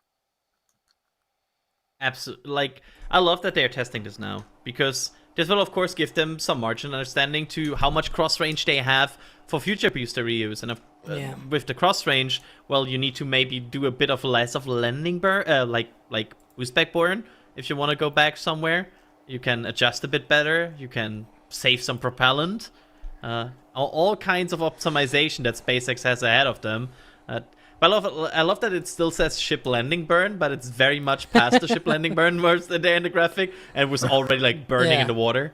I hope we see this today. This is what I want to see today. I so want to see another landing in the ocean. Yeah. On target as well. Yeah. I mean, it's like one of those things that, because this is Ship 31, this is Flight 6. It's 4 flights ago, right? I really want to see this again. And I said before on the Stakeout stream where it was like, I really don't want to be with Adrian here, I don't know, 2 hours from now and be like, well, the ship had an issue and the booster and blah, blah, blah. Yeah. Like, I really want to be as excited as I was with Flight 4, where we lost our minds with that little flap that could. Yeah. I don't know what you think, Scott. Oh, I am so looking forward to the exciting stuff. By the way, I've just seen the Starship technical update has ended, so they've rescheduled it, or what? In a big surprise that totally nobody saw coming, they once again deleted the update right before the flight. They totally. So we have to just kill time now. Oh, that's totally fine. We are very good at killing time. About? Yeah. Do we have anything like an hour and a half? Yeah, like what would we do in the next hour and a half when the biggest rocket of all time is launching? Ah, dang it! Oh man. So. Woo. Yeah, totally. We got news for you. Oh dear. Oh dear. It's going great. I have to hit recording. I have to hit 1 I have to second long. Oh no! It's like Elon goes on stage and then we reverse the image while he goes back off stage again. That's it. That's the update. So yeah, Jack is back. By the way, Jack, now chat hears you. You can now talk. Yeah, I just did the stupid joke of saying, hey, I was up on the roof setting up cameras. We're about to see the presentation start, right? Just because I heard everybody saying that it was delayed again. Unfortunately, delayed or can't? Do we like? What's the? Is it not happening? It's deleted. Is it just question mark? Deleted. Interesting. Well, oh well. Yeah. Well, hopefully we get some more information after flight. I'm at least heartened. Is that a word? I'm heartened by the idea that this has been repeatedly billed as a technical update. Like, whenever it does happen, we're all very excited for a technical update versus the standard inspirational update, which we all like and love and agree with. Make humanity multiplanetary, expand the light of consciousness, all that good stuff. But technical details, please. And thank you. Thank you. I have to hit somebody that very much generously supported us, Jack, right now, and it's one of the most insane support I've ever seen. So I have to mention this. Space Pope with a $895 tip. What? Space Pope? I'm not even joking. And apparently... Sorry, go ahead, Scott. Is that the same Space Pope as the Space Pope in EVE Online? Oh, I don't know if it's the same one as EVE Online. It's definitely the same one as Futurama. But holy cow! Like, how do you adequately thank somebody for that amount of support? Like, Space Pope knows us; they know what we do. I don't know. I don't know how to say thanks, Space Pope. Thank you so much. That is absurd. Yeah. We can't do this stuff. Like, it's not like after a Starship launch, we all go on vacations to Tahiti or like we all get new cars. It's like after a Starship launch, we take the things that broke or failed and we spend more money to fix or make them better. And then we do it again. Like, the only reason we can keep doing this is because of mad lad level support like that from Space Pope. That's absurd. I also want to point out, he assigned different people that why he gifted $100, except Dan. Dan gets $95. Yeah, what's up I with wonder. that? I wonder why he gets Space why Pope. he gets 5 off. Yeah, Dan apparently Dan did Space Pope wrong. I want to point that out quickly. Sorry, Jack, it's your panel now. I'm merely I took it over. It's now I'm handing over the reins. Oh, good. I mean, it's just to tie a bow on it. Like I don't know how to use words to thank you. So we'll keep making good coverage because that's what we do best. And the only reason we can keep doing it day after day, year after year, month after month is because of support from everybody and people like Space Pope. Wow. Wow. Okay, so no techie update, at least not before launch. How are we? Can we do a vibe check? Kids say that, right? Can we do a vibe check? How is everybody? Oh, well, okay. No. All right, maybe I won't. Maybe not. Is it too cringe? Go, Skippity Adrian. vibe check? No, I'm not saying it. I've opened Anyway, my first beer in a few days, so that's my vibe. I'm still on energy drink. I'm not trusting this yet because there could be delays. There could be more to this. So I'm like, I'm not in celebration mode yet. I'm in I need more energy drink mode. Oh, this is inspiration mode. Yeah. So we'll see how the next time goes. It's counting down still. Again, for people who have joined us a bit late, we are not getting an Elon presentation. So just for your awareness, that has been apparently cancelled and is no longer planned today, but the last time we got it later, so we will see. If you're joining us late here, we are NSF and we are live here for the Starship Flight 10 launch, which is still counting down 1 hour and 27 minutes from now. If you're joining us on YouTube, on Popular Science, on X, whatever platform you're watching from, welcome everybody. And we are watching the biggest rocket of all time, hopefully launch in under 90 minutes from now. And with that, back to you, Jack, for some questions. Oh my gosh, 90 minutes? 90 minutes? 90 minutes! Thankfully, the weather seems like it's stabilizing, question mark? I don't want to jinx anything, but fingers crossed that we have some nice, beautiful skies with blue and a little bit of clouds for context once we get an hour and 26 minutes further into the count here. Holy cow. Let's see. Let's do... I mean, can we do the vibe check now? Like, how are we feeling? How are we? Do you feel like they're gonna get to the count nice and clean, Adrian? Yes. Sorry, very bad commentary. Yes. You asked the wrong guy if you expected Yeah. a long answer. Yeah, sorry. I mean, yes. I think they're going. They have proven they understand this thing. My only worry is weather. If the weather cooperates, they will get through the countdown. They have a fuel this vehicle. They will launch. Got it. Alex, where are we at, like, in the flow ahead of liftoff? We're an hour and change away. They load prop pretty fast, so we're not quite there yet, but, like, give us a sort of state of play. Yeah, we should be around 30 minutes from the start of propellant load. So right above me and on my...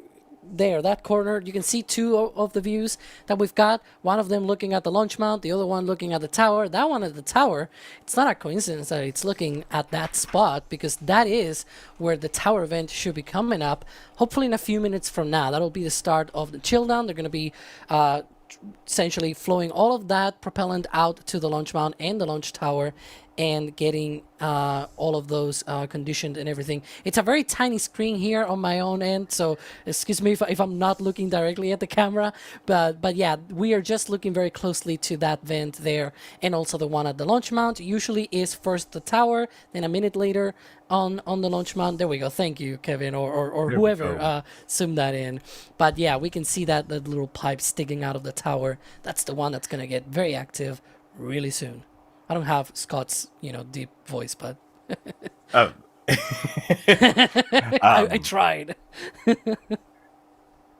Well, anyway, yeah, I'm seeing, like, based on Flight 9, they started loading ship fuel 45 minutes before launch, right? So we're, like, 40 minutes away from that. Right now... No, go ahead. But they should be doing their launch poll in the next, like, 15 minutes, right? You're totally correct, yeah. Okay. The one thing that we're expecting, so at T-minus 1 hour and 15 minutes, that's supposedly, apparently from what SpaceX has told us, when when the flight director conducts the poll to go for propellant load. So that's when they approve that everything is ready for the propellant load. Unfortunately, we don't get those callouts, right? So we're gonna have to wait until we either see time farm activity and all that we just mentioned, or we see some SpaceX post on X. So we're watching Twitchers. Yep. I'm sorry. I'm watching chat, and they are going ham. I don't even know what to say. Space Pope again with a $400 super chat. Wow. Space Pope says, "Our captain who dwells in space, hallowed be your launch window." It's a whole thing. It's a whole thing. This is a different Oh my Space God. Pope than the one I know. Yeah, it must be. Thank you, Space Pope. Oh my God. There's also rocket scientist with a $50 tip, and Isaac R, who didn't even say anything, with a $105 tip. Thank you all. What do you? I don't. Oh my God. Without saying anything either? Yeah, Isaac R said nothing with a $105 tip. And then Rocket Scientist did a $50 tip right after and said, "Thank you, Chris B. Thank you, NSF. Should be night." Thank you, Chris B. Chris. Oh my God, I can't even talk. You're breaking me. I can't even. Thank you, NSF. Chris B. should be knighted for starting all this. And then Philip Johnson did a $4.99. What? You guys? Okay, guys, stop. We need to do some content here. Thank you. We'll keep making the content you're supporting us for. Exactly. I don't. I'm going to put that one back in the queue. We'll thank everybody at length. All right, hour and 22 minutes, about 40 minutes away from fueling. I mean, given all the weather shenanigans, it's rather nice that they can fuel this thing as fast as they can. Like, if they're in a situation where they do need to thread the needle with Starship, they can fuel it remarkably fast. Alex, as that tank farm gets ready to start loading propellant in the vehicle, what exactly are we looking for as it starts to come alive? We have here the overlays. We're starting to flex now. Yeah, you can see there that the liquid nitrogen tanks. There are also liquid oxygen tanks nearby as well, and also the methane tanks as well. But yeah, right now we're just waiting for those two vents on the tank farm. On the tower, and also on the launch mount as well, to be able to get those propellants out. So that's where they are stored, that liquid methane and liquid oxygen, but then obviously we're going to get those two vents.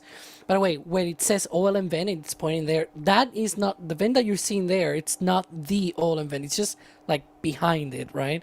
It's just a problem of perspective that apparently, that view, it just has the Pope vent right in the foreground.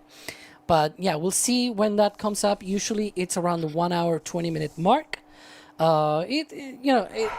It's chill down, so it's all down to the conditions at the moment. It's very subjective, if you will, and down to the moment. But speaking of the conditions of the day, I mean, we were talking about the weather, but currently it seems okay-ish. I don't know about you guys. It seems like there's no rain at the very least. There are some little clouds, but I don't know. It looks good to me. Yeah, there's some precipitation, about 20 miles east, but there's not much. Yeah. So it should be good. I'm in cautiously... principle, right? Yeah, in principle. This feels like a whole conversation that in 2 hours from now, people can point to us and be very mad at us that we talked about like this about it. Like, oh, you told us it's gonna be good. We hope it's going to be good. Okay, I'll put it this way. I'm more hopeful now than I was this morning that it's going to be good. I'll put it that way. Go ahead, I do Scott. find it amusing that you talked about threading the needle when the needle is in fact a 6,000-ton booster. It does. It's hilarious. Yeah, I guess it's more like threading the skyscraper. I'm not sure. Interesting. Ooh, interesting. All right, well, let's keep rolling down the list here as we get closer and closer to T0. Right now, we might... Go ahead. Okay, I'm gonna wait.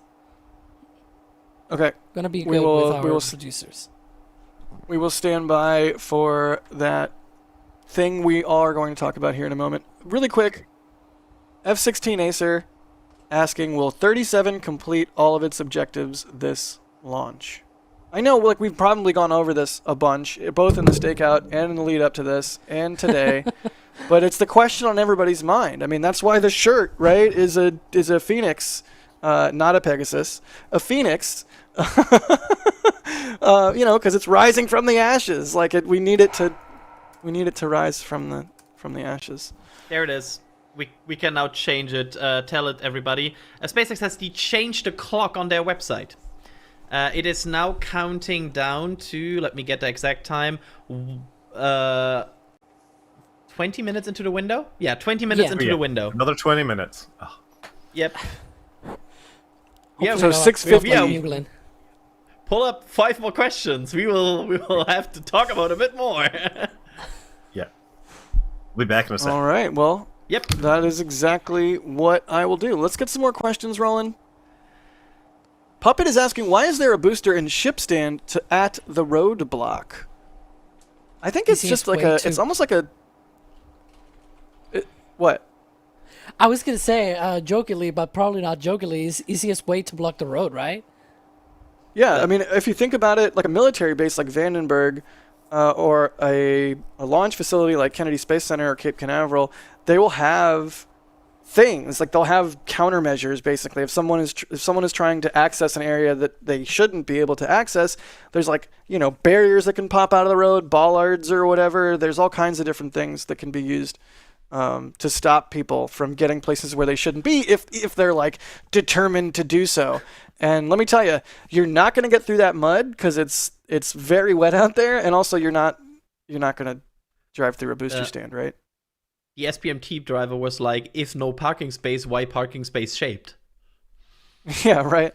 But no, it's a safety thing. Ultimately, I do think it's a safety thing. You know, nobody will be able to get down the road. Let's say you have a semi truck barreling down Highway 4. Good luck. You know, well, not really. Bad luck.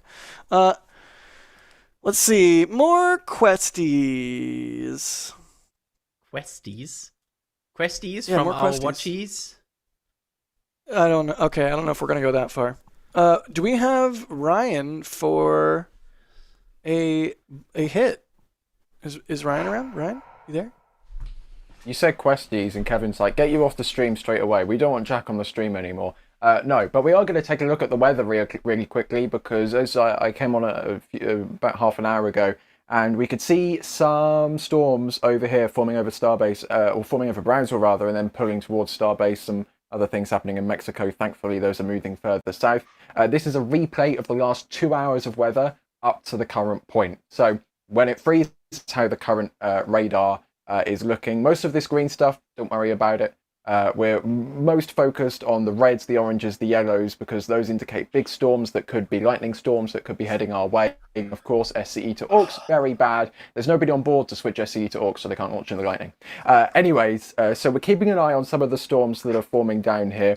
These ones we had earlier in the stream, everyone got drenched. Those seems to have sputtered out at this point, so that's looking good. Although with that delay, there is the possibility there's a few things forming just south of the border, which we are keeping an eye on, that could be moving towards Starbase. But as things stand, you can see it's pretty clear of those darker areas, maybe a couple light showers around. But this is looking okay for the moment.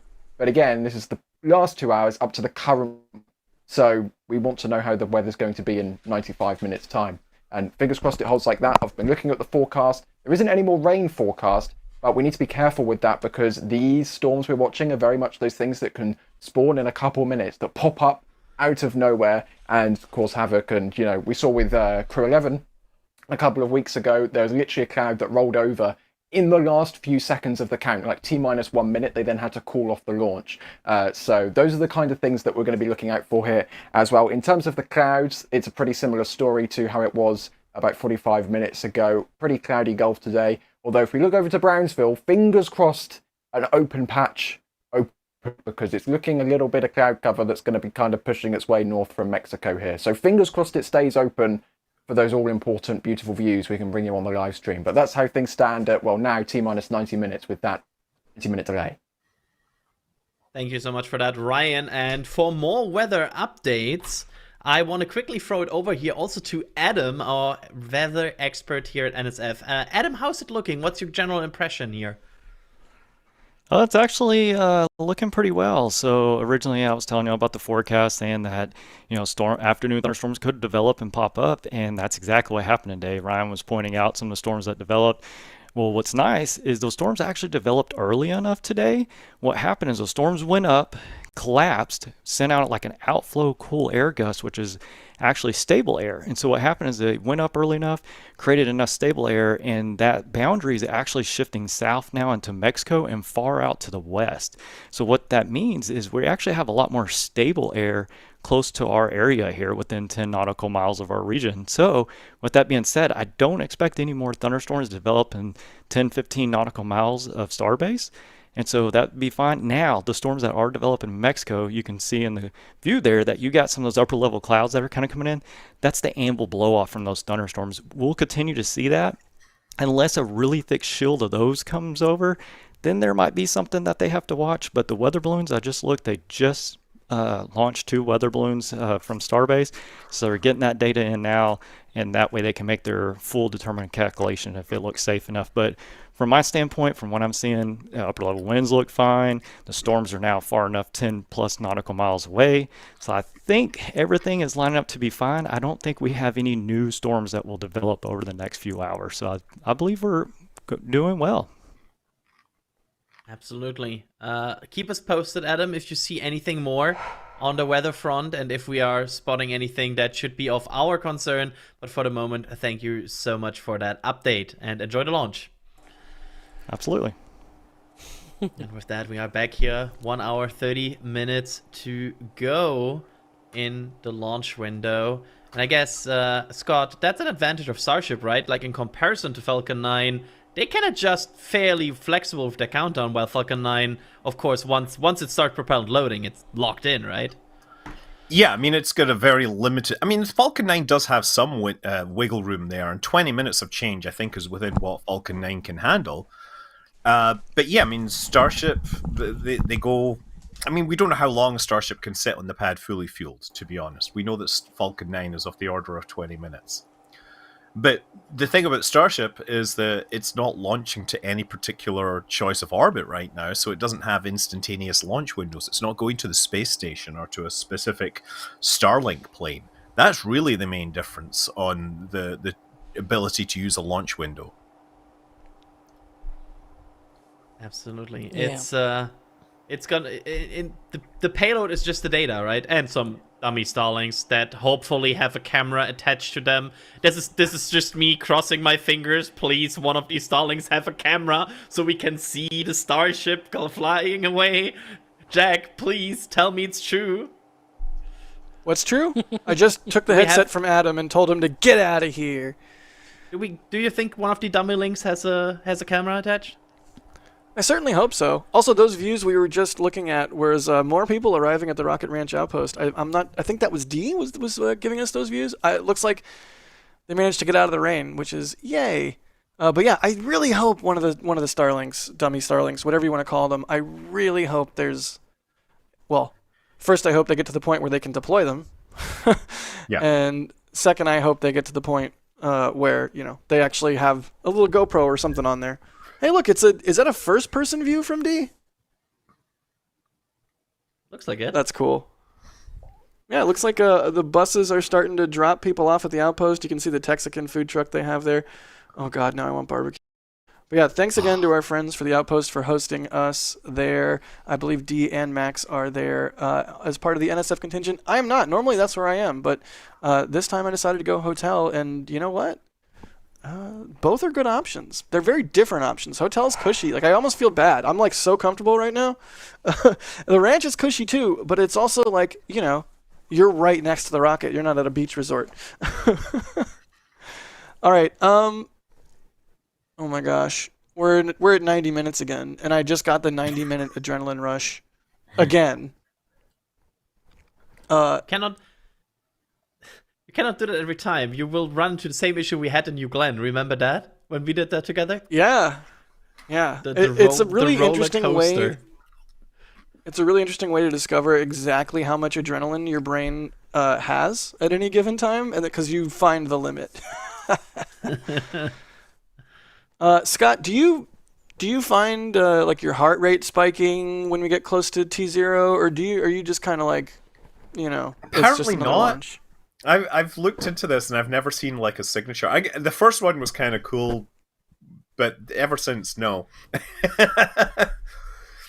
Like, yeah, I have jealous. the Apple Watch and it tracks my heart rate, and I occasionally look to see if there's any interesting signatures in it. But like even flying backseat in a jet plane just recently with Jared, like nothing. Right. It was actually lower than normal. That's actually probably good though, right? Yeah, it's good to be calm. Nice. I get steely-eyed missile man, Scott Manley. Yeah, but I can't talk to air traffic control without getting freaked out. I do wonder if that's. Go ahead. That's the good old like flying in jets, no problem. Talking to people, oh no. Yes. Real. I was wondering because I've also do this little thing of like tracking my heartbeat during our streams, during flights and everything, and it's like it is true that, for example, when the time from liftoff to SECO and everything, I just my heart rate just goes down instead of up, and I'm like, maybe it's because I'm focused. I don't know. I have no idea. Yeah, I get nothing right now. Yeah, it's like super chill. Nice. Yeah, no, I'll get the notifications that are like, high heart rate warning. You're not doing anything. Why is your heart going crazy? Yeah. My case it goes up on the coast face. I get the have you tried meditation warning sometimes. Stuff like that. Wow. Yeah. Well, this is the sort of thing, a rocket launch where excitement is guaranteed, as they say, because we don't know exactly what's going to happen. We hope that today is the day that Starship flies for the 10th time, but ultimately, until it happens, we have no idea. Is it Schrodinger's rocket? It's simultaneously a RUD and a full success. We won't know until it launches. It's a superposition. All right, let's do some questions. Boston guy's asking, does the launch window for Starship depend mostly on coordinating air and sea traffic? I feel like this is an Alex question, but my gut right off the bat is they want the ship to re-enter in the daylight, right? That's got to play a factor. Alex, what's going on here with why they're choosing specific windows? Do we even know? It's part of that. I'm sure Scott might also chime in with some of the aerial closures as well, because he probably has a lot more experience than me on trying to dodge those. But yeah, it's partly that, because they want to be able to inspect those tiles. As we mentioned, they're not recovering the ship. It's splashing down in the ocean, and it's probably going to break up and sink. But they have lots of cameras. They have drones, they have boats, they have buoys. So they have all these different ways that they can inspect that heat shield. And if it's daylight, it's a lot easier to inspect that, right? So that's why they're choosing this time, where that 1 hour window, 6:30 to 7:30 p.m. Central Time. That's what they've chosen. There's also a lot of things we saw recently. These sort of ahead of Flight 9, they had this whole thing where they tried to expand the aerial closures as well, and the notices and whatnot, and that also affected the air traffic. And they said something on the lines of like up to 100 different flights being diverted because of any sort of disruption from this flight. That also ties into it, because that time of the day, it's also one where the flights are sort of, the number of flights is going down, so to speak, right? It's not all the way down, but it's going down. And so it's a lot easier to disrupt fewer of these flights than, if you were to launch, I don't know, in the middle of the day. Yeah, I've always Right, thought like most the planes have launch- taken off earlier in the day and are coming in to land or what have you by this time. Sorry, go ahead, Scott. I was going to say that I've always felt that the launch windows are largely chosen based on they want to launch during daylight, and then on the early flights, they wanted it to descend and do the re-entry at night because they were going to get easier tracking for wherever the debris went. And then once they figured that out, once they were pretty sure that they were doing it correctly, they switched it to the evenings so that they would launch and they would actually land in daylight on both ends, and they would go through a nighttime segment. So, like the early launches, if you remember, I was getting up at ridiculous o'clock in the morning to watch the launch, so that when it got around to the other point on the Earth, it would be nighttime there. Yeah. Yeah, and speaking of the early launches, I'm sure some of the people, it's been a while since we've remembered some of those. So we're going to play a little video sort of recapping what happened on the last 9 flights as we get ready for Starship's 10th flight. SpaceX has had a long journey to get to the 10th flight test of Starship. They've had explosions, amazing re-entries, catches of boosters, and even a reuse of a booster. But with 3 straight flight failures for Block 2 of Ship, all eyes are on Ship 37 to break the curse and complete all objectives. Let's start at the beginning. After many tests, Booster 7 and Ship 24 lifted off on April 20th, 2023, and the flight did not go well. However, expectations were merely to clear the tower. Booster 7 instantly had 3 engines out and would lose more during ascent. With these lost engines and a fire in the engine bay, the full stack would only reach 40 kilometers before it ripped itself apart. Also during the launch process, a hole under the launch mount was formed because the water deluge system had not yet been installed. The lessons learned from this flight paved the way for Ship 25 and Booster 9. This set of vehicles would require significantly less testing due to the data already gathered from Flight 1. Following the hole in the ground, SpaceX beefed up the foundation of Pad A and installed a deluge plate to help dampen sound and protect the launch pad. Another new addition was the hot stage ring on top of the booster. Before even testing their original stage separation idea, SpaceX switched to hot staging. Flight 2 fared far better than Flight 1. The full stack lifted off November 18th, 2023, and Booster 9 had all 33 engines running for the entire ascent. The hot staging worked perfectly, and Ship 25 started towards space. Unfortunately, Booster 9 was lost during boostback burn due to ice in the tanks, and Ship 25 was lost due to a fire in the aft section just before second stage cutoff, or SECO. This wouldn't be the last time a ship was lost due to fires in the aft section. Flight 3, which launched on March 14th, 2024, would improve on Flight 2, with Booster 10 getting past the boostback burn and getting all the way to the landing burn. However, the booster was lost shortly after landing due to possible ice ingestion into the liquid oxygen turbopump inlets, just like Booster 9's boostback burn. Ship 28 then made it all the way to SECO, but lost attitude control and performed an uncontrolled re-entry.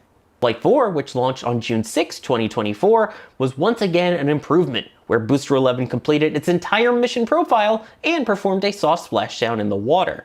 Ship 29 completed its ascent burn, its coast phase, and a full control re-entry. The only blemish for Ship 29 was that it had a decent amount of burn through on its heat shield, even almost losing a forward flap.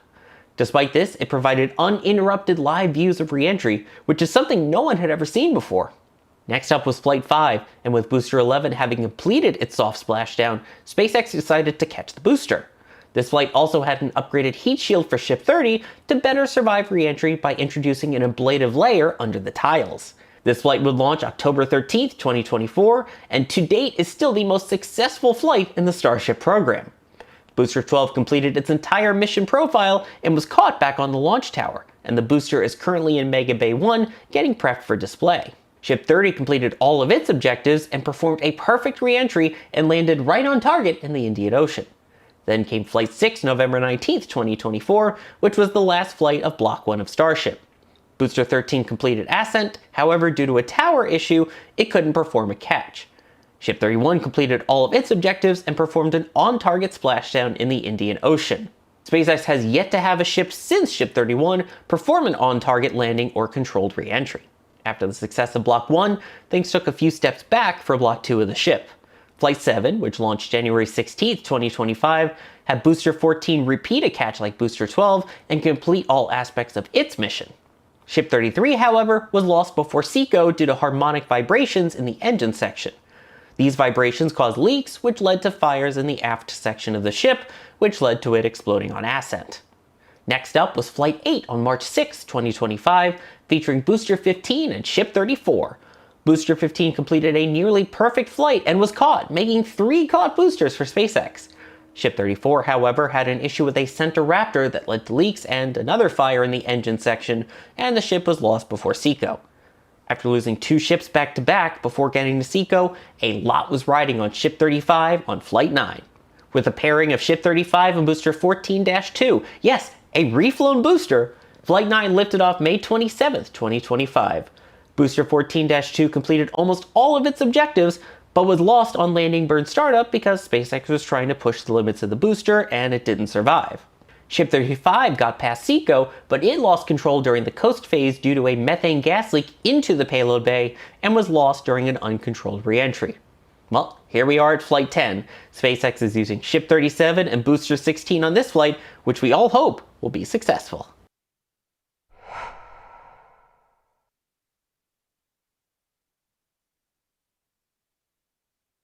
Recap of the last 9 flights, but meanwhile you were probably seeing some of those other views on the 5 box that we had, and we can see that the oil vent has started, the tower vent is also on, so we are getting ready for propellant load. There's also another update that I should probably deal with, which is the launch has moved up instead of down the window. It's moved up to 45 minutes past the hour, so you might have seen the clock as we were playing that video moving sort of down.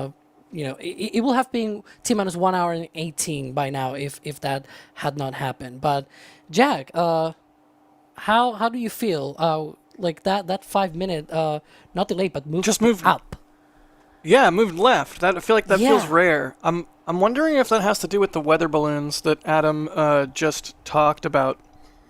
But yeah, really quick, speaking of talking about things, I do want to thank a bunch of people for their support. We're already way behind. It's like so hard to keep up on these launch streams, but I see the support coming in, like from Marcelo becoming a PadRat member. Of course, there was that $4.99 earlier from Philip Johnston that I mentioned, but I do want to mention it again because that's absolutely bonkers, so thank you, Philip.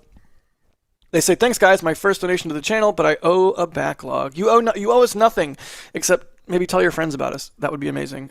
But you know what? You don't even have to do that, because that was an amazing amount of support, Philip. Thank you. Also, north of Antarctica with 250. Holy, dude, like, it doesn't feel right to just thank people for that amount of support and move on. I don't know what else to do, though, because otherwise we're not going to thank everybody, because literally this list is like I'm scrolling. Y'all are ensuring that we can keep doing what we do here, and it's the best. Thank you. North of Antarctica, you always do stuff like this. Thank you. They say, just because Scott is in here and he might like my username. Explain, Scott. Why might you like the username North of Antarctica? Wasn't that the description of the landing zone for one of the starships? They said it will land in the Indian Ocean north of Antarctica, to which we pointed out the entire world is north of Antarctica. Yep. I mean, technically correct. It's the best kind of correct. I too have landed north of Antarctica. I feel no like kidding, me too. We should add that to like every single disclaimer of where you are right now, or like every time you describe somebody where they should go. Yeah, we meet up like near the cinema north of Antarctica. Like every time, just add it as a disclaimer. Yeah, that would be amazing. That would be great. Oh, Scott, have you ever landed south of the Arctic Circle? Repeatedly, many times. You don't say. Yeah, I would really like to land north of it, though. But yes. Oh, someday. I want to go to both extremities of the Earth, both north and south. Someday. I was. Nice. Which one? Oh Andoya, yeah, I guess I've been to Iceland, so isn't that north? Yeah. Yeah. I think Iceland is north, and Andoya for ESA Aerospace is also in the Arctic Circle. So that's why I was in there. Nice. Very cool. Y'all, once again, just to put a bow on it, like, we can't do this without your support. We can't keep doing this without your support, so that's why we're so thankful. Thank you. Let's do some more questions. This is funny. 11 minutes ago, Suknor was asking, when pad and tower vent? Alex, predictions, please. Which is funny because the tower vent is now active. But Alex, why do we care about the tower vent? Like, why is that a big deal? Or, for example, the pad, the mount vent, whatever you want to call it. Why are these vents important? Well, it's not only just that they're preparing for the propellant load, but also because it gives us a clue when the propellant load starts, right? We were talking about how, the vents they are venting gaseous oxygen, right, out of them as they chill down that liquid oxygen line. The liquid methane, they don't vent that because it's nasty and all that. We already explained before, flammable, risk for pollution and blah, blah, blah. But the oxygen is free. It's in the air. Well, I mean, not free, but almost free. It's very cheap, essentially. And it's in the air, so it's safe, right? So they vent it out. The clouds that we see is actually from the condensation of the atmospheric moisture condensing due to that, to how cold the oxygen is. But yeah, so right now the tower vent is going, the OLM vent is going. Once they start loading liquid oxygen on either the booster or the ship, we're gonna see those go out. Now the tower vent is a little bit more tricky because it first starts like it is right now, then it goes out, but then it comes back, and then it goes out, and that is when they start the liquid oxygen load. It's sort of like it disappears for a little bit, then reappears, and when it reappears, it's actually quite a vent. It's like this long cape from the back of the tower. It's really awesome to see, especially when there's a little bit of wind and it lets it fly off and everything. That's really cool. We'll see probably that in about 10 to 15 minutes from now. Hey, I was talking while muted. Excellent. All right, well, we will keep our eyes open for that. Also, Bideford, I see your $250 tip. That's wild. I'm going to get to that here in a minute. But really quickly, let's keep running down. I don't know if...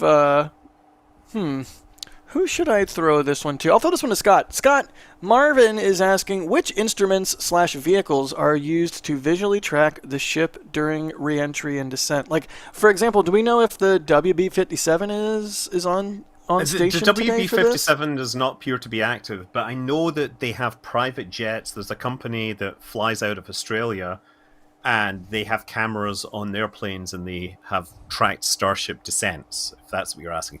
Now, the US military is no doubt tracking this, but they don't share that information with us. They have their space-based infrared system, which can absolutely track this booster on ascent and on descent, but that is classified data. I don't know if SpaceX gets any of that. They're more interested in their onboard, telemetry tracking.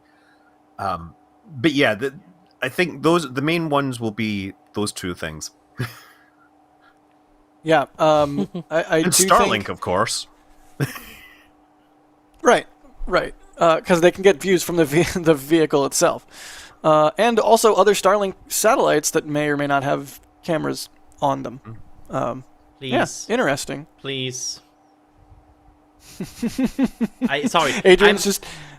I will be You're so trying to mad if manifest they it. haven't. I will be so mad if there isn't a camera on these, because somebody at SpaceX, please, at some We've point... told them for so long. Yeah. Right? Here's the thing.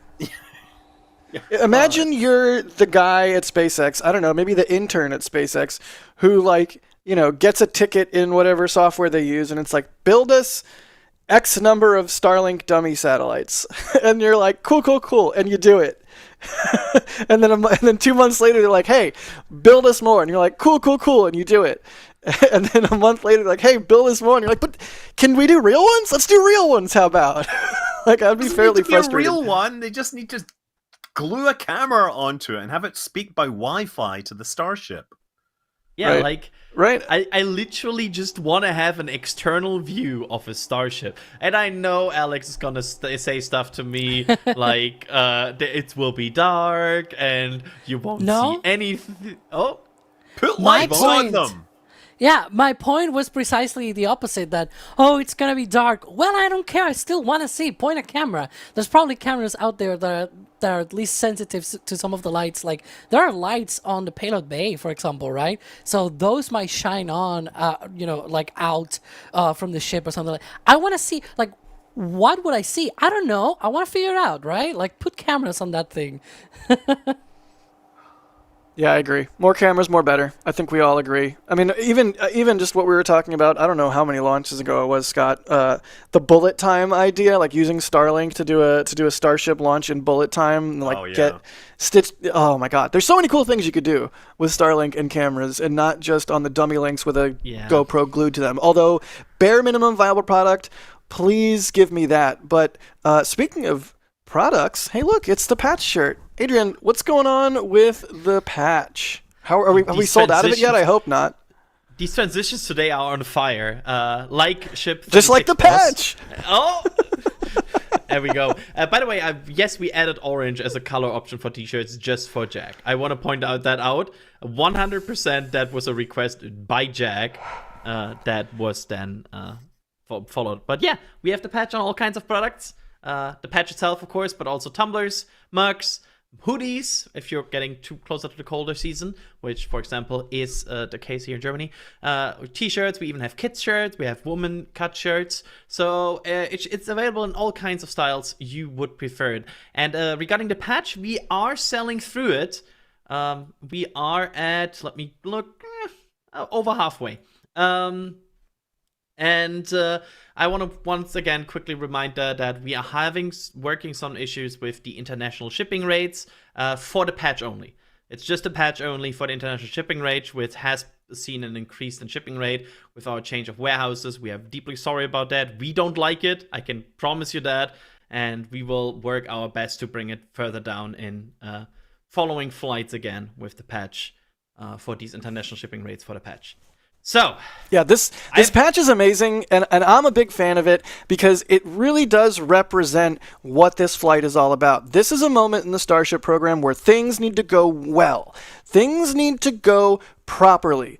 So if you like this design, go on over to shop.nasaspaceflight.com, pick it up. We really appreciate it. It supports what we do. You get something cool in return. And like Adrian said with the patches, once they're gone, they're gone. We go through a whole big SpaceX has had process a long journey to get to the 10th flight test of Starship. They've had explosions.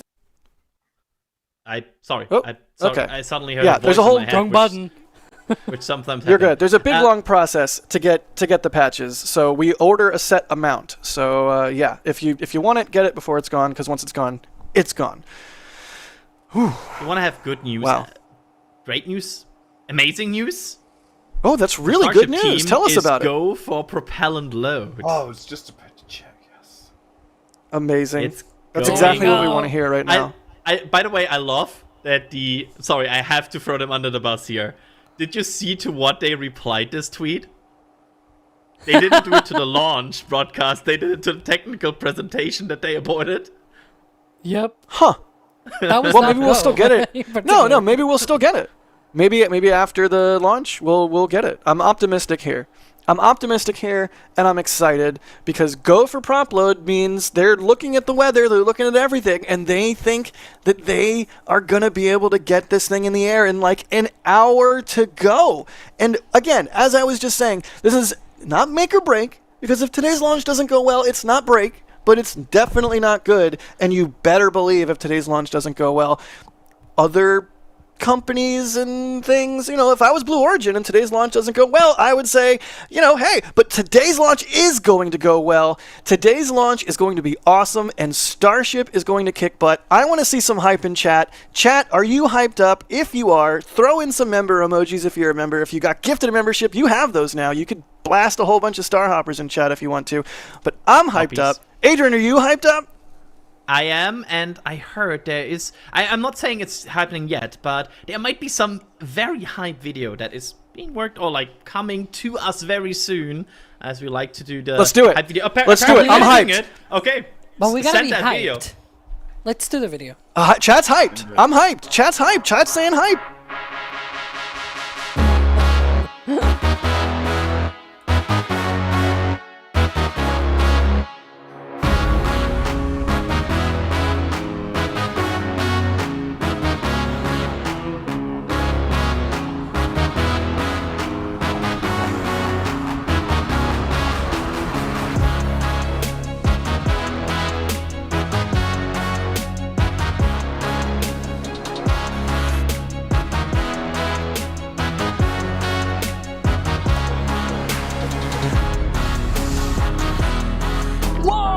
Ship 36 just blew up. Oh my god.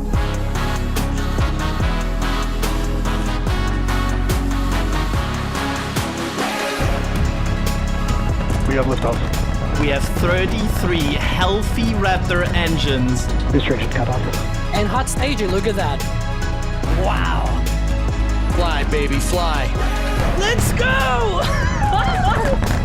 The booster is no go for a catch.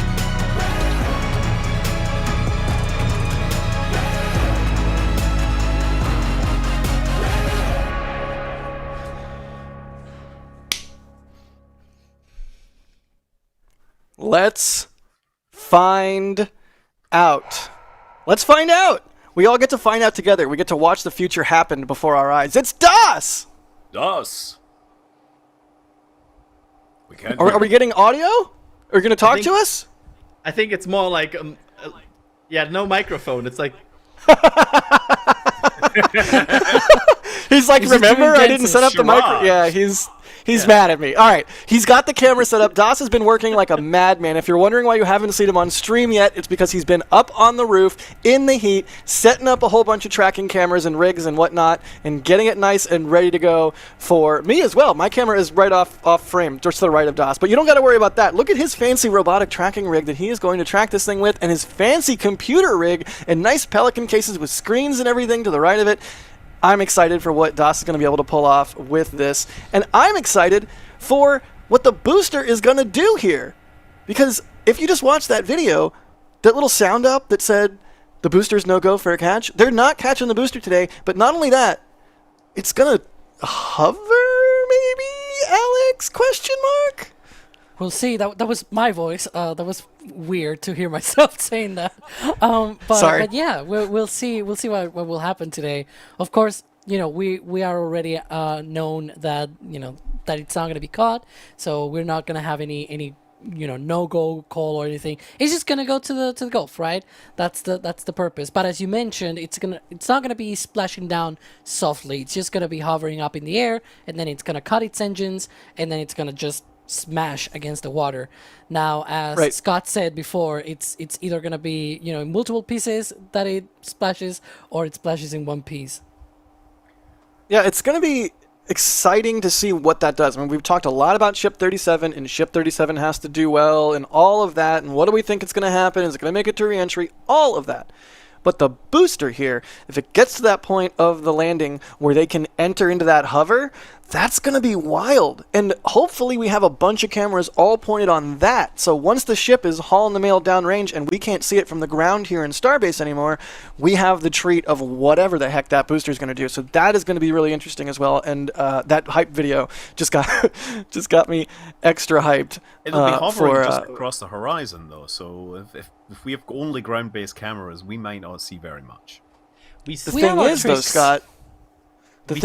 Scott, because... Oh, go ahead, Jack. DOS and I are up at the top of the Margaritaville Hotel, like 13, 14 stories up. So okay, what's the horizon? Oh, we are calculating this. I have not calculated there, it. Right? That's sort of what I was going on. Is DOS did have a view of 13 all the way down to the water. So who knows if it's going to go to that exact spot again? But I am optimistic. Oh my goodness, y'all! Things are getting. We're 55 minutes to go. They're go for prop load. Like this could be. Yeah, here we go. You should start seeing this evidence is about 10 minutes in the next 10 minutes. Excellent. I would expect. Yeah, this is a camera that D and I set up last night. Also, Max helped out carrying out all the stuff. It was a team effort getting this camera up, but specifically to have a view of whatever happens with the booster. Hopefully, not just from here at the Margaritaville, but if physics permits, we'll see what we can do. Oh man, I don't even what do we even? Oh yeah, Bideford. Thank you, Bideford. $250 tip. That's madness. And you always do stuff like that, so thank you. Bideford says, I cannot express how much this channel means to me and everyone joining this launch. Love you guys and gals that work your tushes off for us all. Thank you. Hugs. Thank you so much, Bideford. I'm curious, all right, Scott. Go ahead. Of course, I know how everybody here always watches Starship launches before. Like, how do you usually watch them? Like, just in your tech corner there? Yeah, I'm usually in my tech corner, and usually I have a day job or something going on, but I tend to just be watching. And I'll have like 3 or 4 versions on. So I will have you guys on one screen, and I'll have another version being the SpaceX one. And I'll usually have a delayed version of the SpaceX one. So if something cool happens, I can screen grab that and post that almost instantly. Like, because you don't want to miss the cool stuff. You want to get it posted on Twitter first for reactions. What did I say? Fastest gun in the West. I always have my our multi-view, like stuff like that up here. So I have like all cameras, and then I always have a replay window as well. Like just what you said, I have like a screen that is just dedicated to quickly moving back in the timeline if I see something and just quickly checking, did I see that correctly? But if you're watching multiple sources, it's also good to actually have them on physically different devices, because then the sound comes from different places and you can localize more easily and keep track of like 3 or 4 different people talking. Yes. I don't know how you do that. Like, even when I'm with friends in person and we're like having dinner or something, if 2 people are like talking to me, or if there's 2 things, I cannot multitask in that way. So wow, Scott. How about we do some questions while we wait for ship prop load to start, which should be pretty soon, right, Alex? Yeah, so according to their timeline, it should be in 11 seconds from now. I'm looking at the countdown clock there up the top. And so according to their timeline, it's at 53 minutes out. So 1, 0, and there we go. 53 minutes out for the launch. So yeah, these times are all approximate, but I suspect that we're probably gonna get some kind of post on X from SpaceX confirming that. So once that goes out, it'll be final official confirmation that they are indeed loading fuel, the methane, on the ship. Nice. Yeah, well, we'll have to keep our eyes out for frost that will indicate that is happening. Okay. Chat, keep your questions coming at NSF. We'll see your questions pop up as we get closer and closer to T0 here. Dougal's asking, how far does the flight need to go to fully represent everything that the patch depicts? I will take this first because I asked the question on behalf of Dougal, and I will say the ship needs to at least get to re-entry in a controlled manner and make it at least halfway through re-entry in a controlled manner. I'm also going to say we really do need that Raptor relight and Starlink deploy, but if those don't happen, I don't think the patch is not a fair depiction. We really just need the ship to live as long as possible. That's what I'm going with. Scott, I mean, it's a phoenix, right? Phoenix rising from the ashes. Right, it has to be reborn on the other side of the fire. So it has to come through re-entry, I think, to be the phoenix, to embody the nature of the phoenix. Sure, in space, it is Space Starship. It comes through the fire and it comes out the other side. It is Landing Starship. It's the next version. And that's what it needs to be, the Phoenix. I don't know. I haven't seen the patch. I just want it all to be successful. And I'm sure there will be things that aren't successful. I just hope they're entertaining. That's right. The thing that we should always have in mind. Like, they're going for opening that door, which has been due to other reasons. Like, I'm not blaming the door. I'm just saying that the door has been a thing. We have the Starlink deployments with the pass dispenser. We have the Raptor relight. We have re-entry. There's a good chance that one of these 4 somewhere will not go well. And that could happen. But I think if the majority of these goes well, SpaceX will still be relatively happy. So that comedy that is option would be if the door opens and can't close, and they have it open during re-entry, and they basically return to Earth as a convertible. Oh that would be funny. Alternate comedy option. So in the last one, they had that issue where the payload area became pressurized, right? And so they couldn't open the door because it was like pressed up against. So here's a crazy idea. Put a whole bunch of confetti, like Mylar, like 1 centimeter by 1 centimeter shiny confetti in the payload bay. So when they open the door and that pressure's equalized, it just belches a whole bunch of shiny confetti. Now you might be thinking, Jack, that's terrible. Everybody hates confetti. But guess what? It's going to be on a suborbital trajectory. So when all that confetti re-enters, Meteor shower. Burn And it! that's the story. And that's the story how one wheel or like one motor doesn't work anymore because there's confetti stuck in it.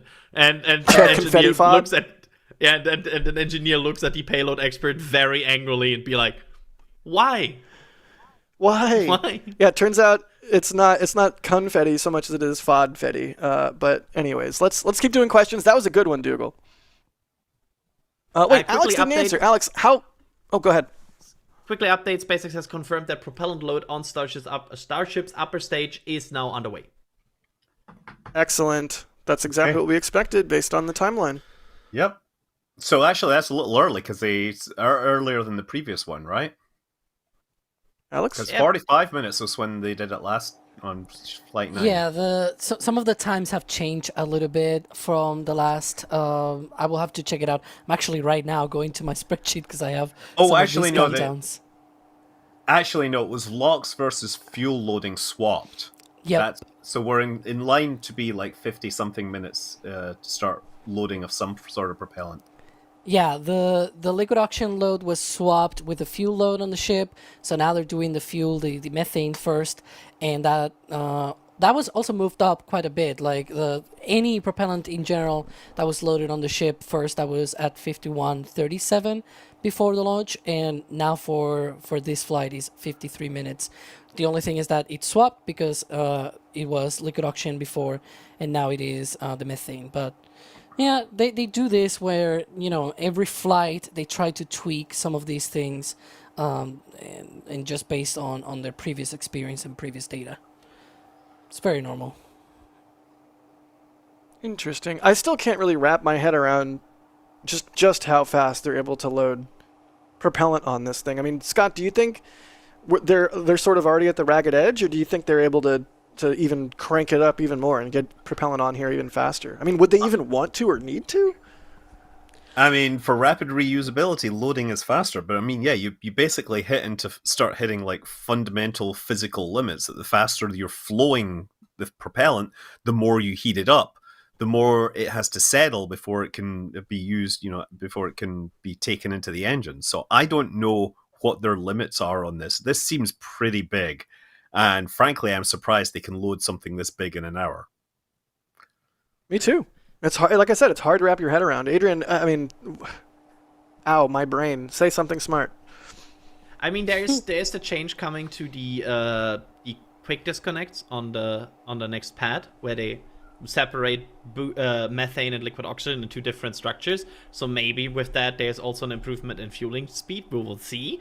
But I mean, at some point, as Scott says, like, at what point do you need to squeeze out even more minutes without unsettling too much propellant? And at what point do you build up more problems that you have to solve with flowing that propellant versus, like, going faster? Right, like I even remember people scoffing at Falcon 9's load speed and using super chilled propellants, and SpaceX said, "Hold my tankage." What's up, Adrian? Look at that upper methane tank. Look at that condensation forming. Oh, yeah.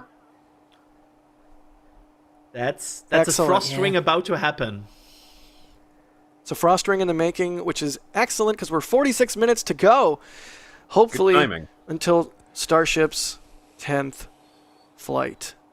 Oh my god, 10. We're at 10. We're at double digits already, you guys. If everything goes well, in 2 hours we should have a ship in the Indian Ocean, because the splashdown is roughly 1 hour and 6 minutes or so. So, yeah. If we don't, and it's still in space, we're really in trouble. Yeah, if it's like it's either still on the ground or on the ground again. If it's in space, I have questions about the mission. It's like we had a dramatic overperformance of one of the Raptors, and it actually went into orbit. Oopsie doopsie. That would be bad. Really bad. Long March 5 be like. Yeah, real. March 5. Real. Long March 5. Cool, let's do some more questions as the clock keeps ticking down and we keep looking out for those frost rings on the ship. And then the booster. What's the update, Alex? Did the tower vent just stop? Because if it Yes. did, I think that means we are into liquid oxygen load. So they have begun the methane load, and I think that frost ring is now appearing there, maybe. Is that some vapor I saw from the QD as well? The ship QD? I think, yeah, we're really getting into it now. Yep. Is fully involved with the fuel system, the propellant system. Yeah, and Heck also yeah. around this time, so in a few minutes, we should get the booster. So they're starting to load the ship, right? The second stage. So the next thing will be that booster, that first stage. Huge tanks, huge vehicle. It's gonna be quite a sight to see this thing fly again. It's always amazing. Yeah, it's getting properly serviced by the ground service equipment, and it's getting steamy. It is indeed. I mean, the vehicle is coming alive. The ground service equipment is literally breathing life into this massive machine. Holy cow. I don't even know how many people are watching right now. I hope it's a lot, but thank you everybody for tuning in. We are NSF, NASASpaceflight.com. We are a bunch of dedicated rocket nerds who point cameras at any rocket that we possibly can. And if you want to help us out, you might see people doing the super chats. We have a membership program. It doesn't have to be a monetary thing, though. I know a lot of people always say, oh, I wish I could help you out, but I can't. Don't feel that way, please. Just hit the like button. It really does help us break out of the YouTube algorithm, because you never know what kind of scam channel or whatever is going to be saying like, oh, it's an Elon talk, and that's not even happening as far as we know, or at least we don't know if it is or not. Point being, hitting that little button really does make a difference and help our signal rise above the noise. So just wanted to take a moment and thank everybody for joining us for this and trusting us to provide you the best possible coverage of a Starship launch.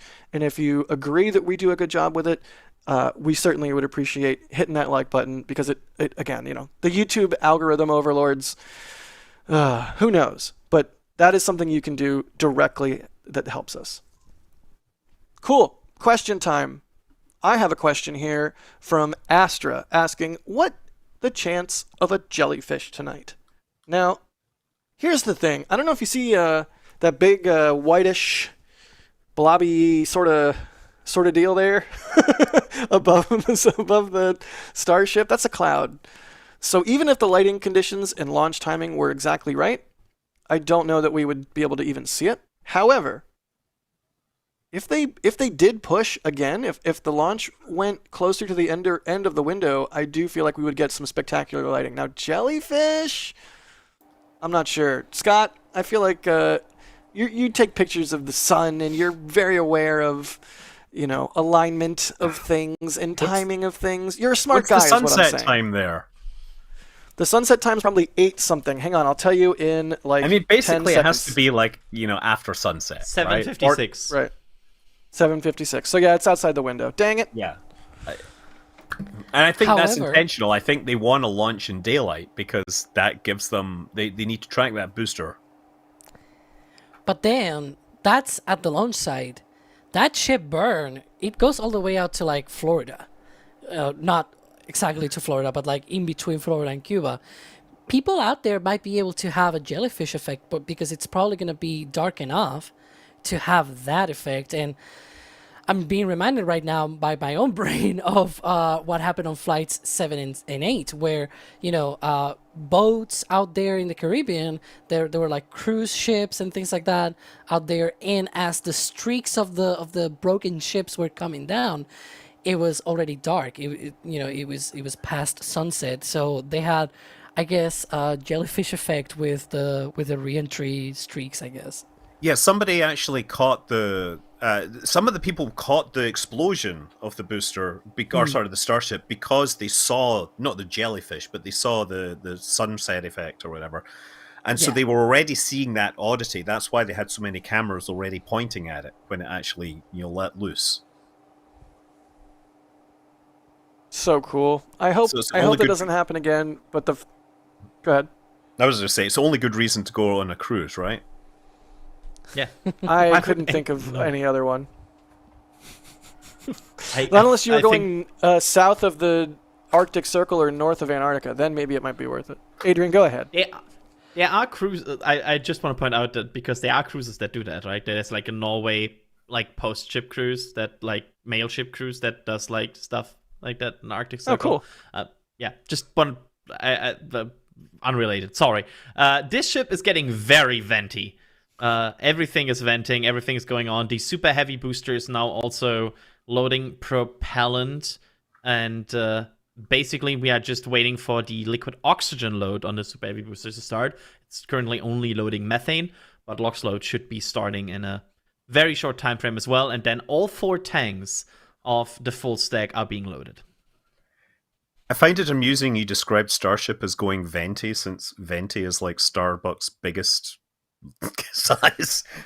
And it's actually getting smaller. Hey, heads up. We have a hold. If you look at the clock on the top left, we have entered into a hold. According to the website, I want to quickly point out that this is according to the SpaceX website, and we are waiting to hear what this means. This could also be, I don't know, them adjusting something and just something looks weird, but we're standing by for more information. It's interesting that it's happened sort of right after prop load is starting to get going, but not when they've entered a sort of a steady state of fast fill. So yeah, we'll have to see what happens. So we know they can hold at the T-minus 40 mark, right, when they're fully loaded. Do we know anything about their ability to hold when they are sort of in the middle or at the beginning of prop load? They can restart it usually. We have seen that multiple times. And Starship is a bit more flexible than Falcon 9 in its countdown. So we'll wait and see what this means here. Again, this could also just be a weird website thing. We will wait and see. We shall indeed wait and see. In the meantime, while we wait to see what's happening with this hold, how about we do some more questions? I'm still hype. I don't care about you guys. A hold's fine. It just means we're gonna get more golden hour lighting. Like, what's the big deal? Let's see.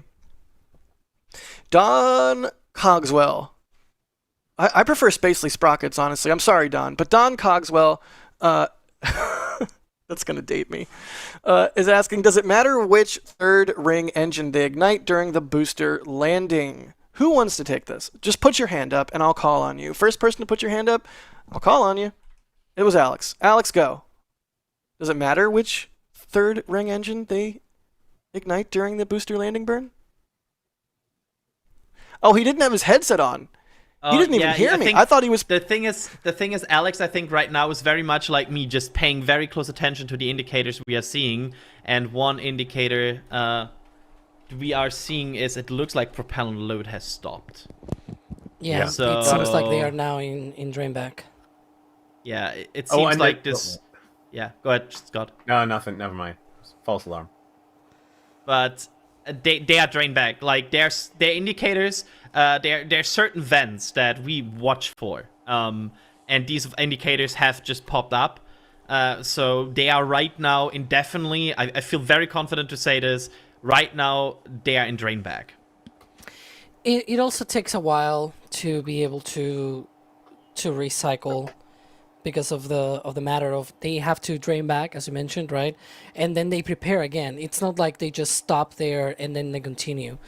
They sort of, by recycling, it's resetting, right? It's a technical word for just resetting, going back to another point in the timeline and then restarting again and trying again the same procedure. But it takes time for that to happen, right? Whether that's like the remaining time in the window will be enough or not, that'll be up to whatever they do next. So we'll see what happens. Yeah, we shall see what happens. We'll see. It's we only had an hour window. Yeah, correct.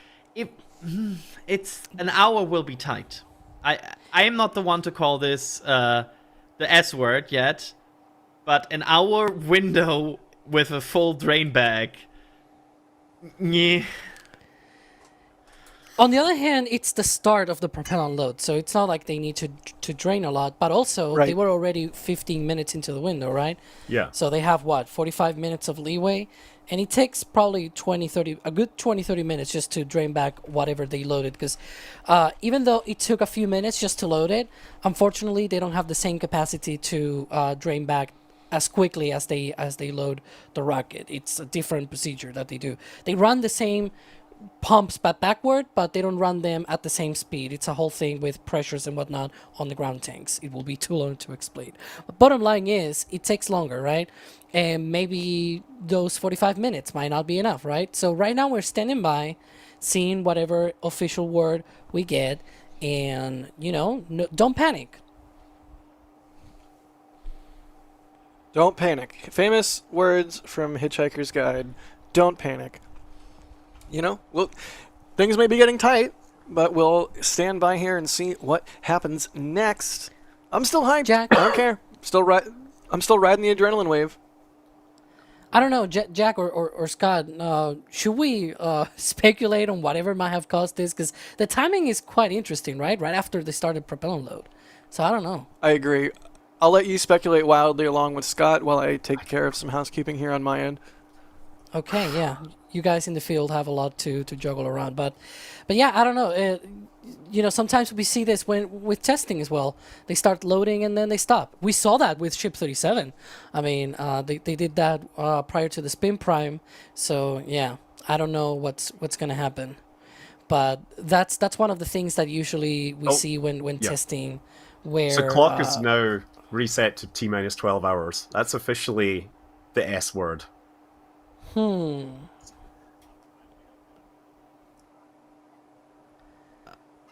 I'm not sure if you Yeah. Yeah, I'm not sure, but that I will think be a scrub. I said the word.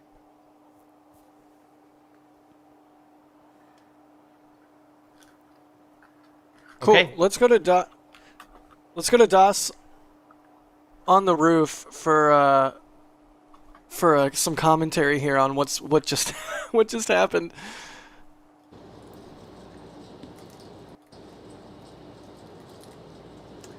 All right. Well, it was hot up here on the roof. I am on the roof of the Margaritaville Hotel. Of course, we're all set up. It was pretty hot up here. The sun was like baking down on us the entire time, but then all of a sudden it got really cool. Let me see if I can't, well, no, I guess I can't really show you that way. But there is a big cloud system. Now, I don't know if that's what's going on or that's affecting anything, but usually when the sun is still up and I'm on the roof of the hotel and I'm cool, it's because it's cloudy or raining right now. So I don't know. Yeah, maybe give me some cloud shots. But up here on the roof of the hotel, we're all ready to go. We've got our tracking rig behind us. We've got the robotic camera there as well. I have my Xbox all ready to go. Look, like I can turn this thing and like oh, that's track so the cool rocket with the Xbox. But Yeah. not going to be the case today. It looks like public information that the launch is not going forward. We will see what happens. The problem is I have to pack all this up.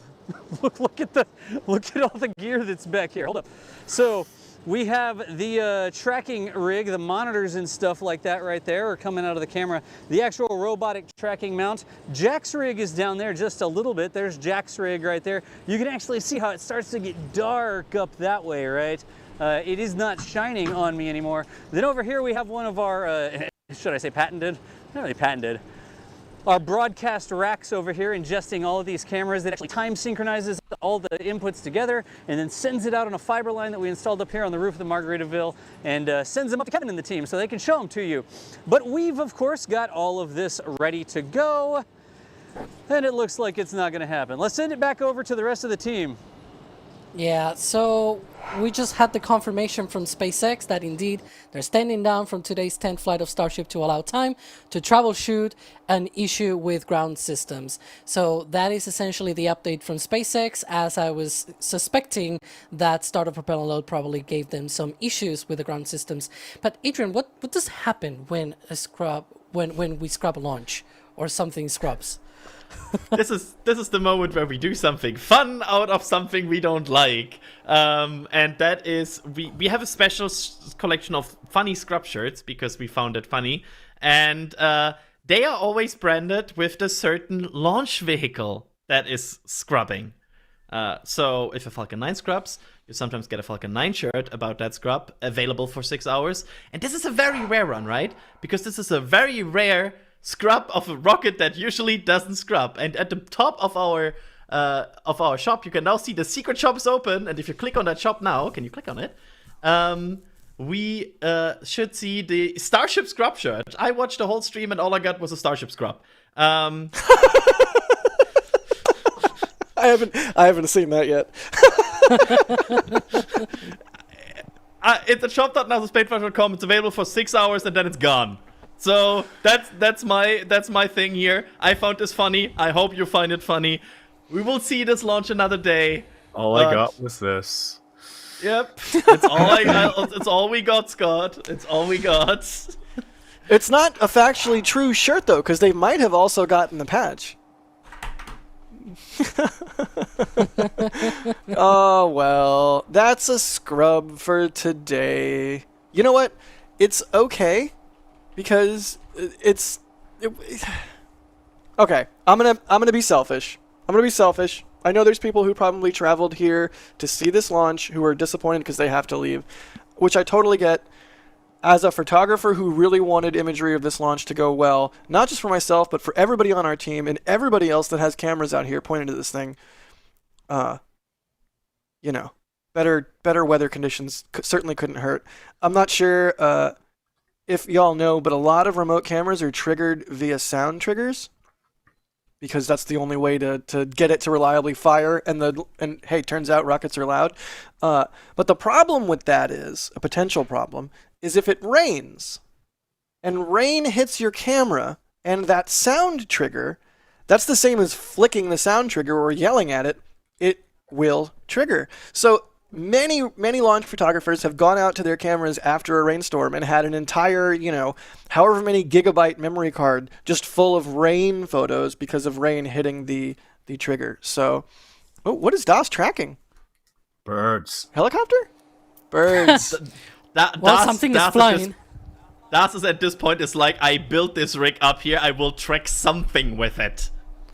Well, Das is Mr. We have to test and practice, so it makes perfect sense that he's testing and practicing. Also, those like fishing shanties on the north side of Boca Chica Beach, if anybody knows what the deal is with those, please email me, because I've been driving around those things for the last 6 years wondering who the heck owns them and why they don't hang out in them more, because they're pretty sweet.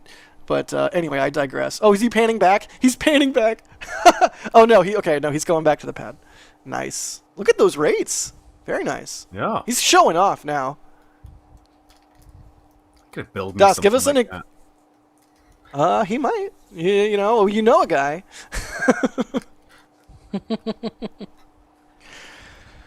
Okay. Hey, well, Scott, now on the left hand... Scott, the good news now is that you don't have like if you had took a free day when you had like a normal working hours job, you could have now be like very mad, but now you can watch the second as well. Yep. You can see we have a shot there from the outpost, a bunch of people getting back on the bus. It's never a fun feeling, but you know what? This needs to go well. It really needs to go well, and they can't just, send it for funsies. Right, Scott? Yeah, send it for funsies always is fun, but it's not really necessarily going to get you the data you want. But what I'm wondering is, was the people that went out to work on the GSE, is that potentially a related issue to what caused the scrub? Or is this completely secondary issue, unrelated? Oh yeah, good question. That's a very good one. I found it very suspicious that it happened right at propellant loading start.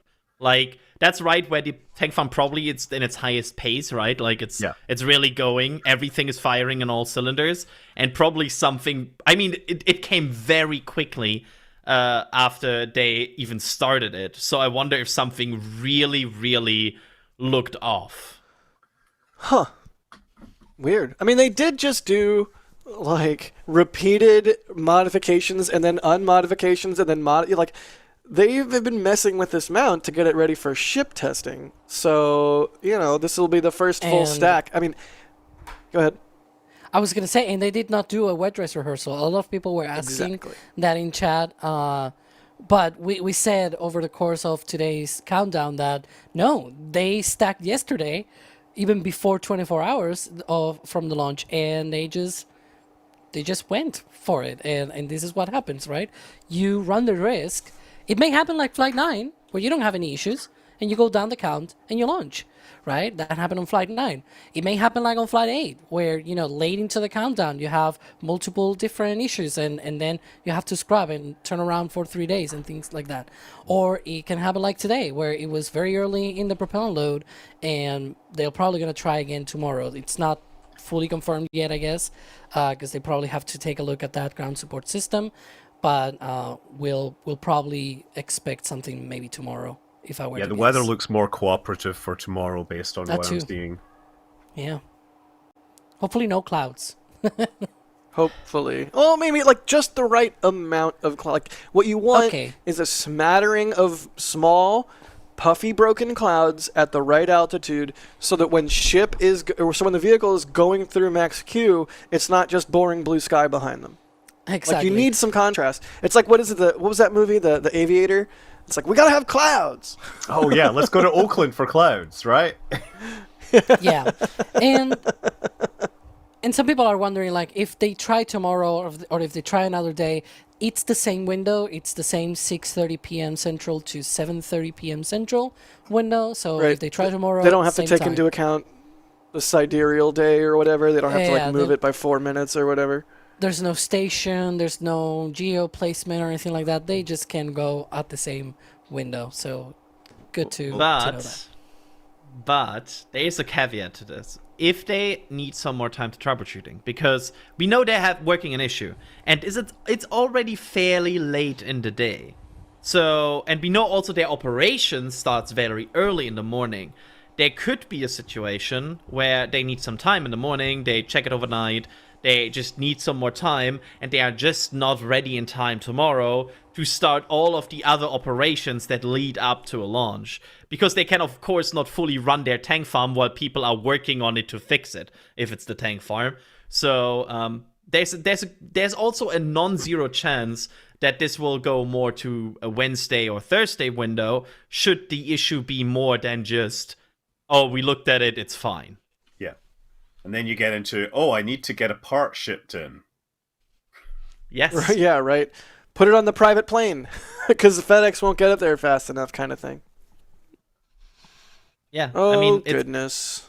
It's an absolutely possible situation. Like Scott said, even if that part is in Hawthorne, even then, where's the plane? How fast can you get it there? How fast do you need to, like, there's all kinds of implications into this. And we will have to wait and see what the NOTAMs say, what the NOTMARs say, what SpaceX says, and when the countdown will resume. And that is something I want to quickly mention, by the way, our socials, because that is where you will be updated. So it's X, Facebook, Instagram, Blue Sky, TikTok. You will get updates. Yep. When Jinx, you owe me a code. We have a new T0. Yeah, definitely stay tuned to the socials. I particularly like our Instagram because it features stories from different team members. So it's like a little, kind of like a little curated BTS feed from all of the different team members. So definitely check out our socials wherever you get your... I almost said slop, but our socials aren't slop. Other people's socials are slop. Where you're avoiding the slop. Yeah. Exactly. It's the actual curated media. There we go. You know, I'm gonna have to say the thing. It's 6:23, and if they launched in 7 minutes, it certainly looks like it would have been pretty beautiful, minus that thick cloud layer. But still.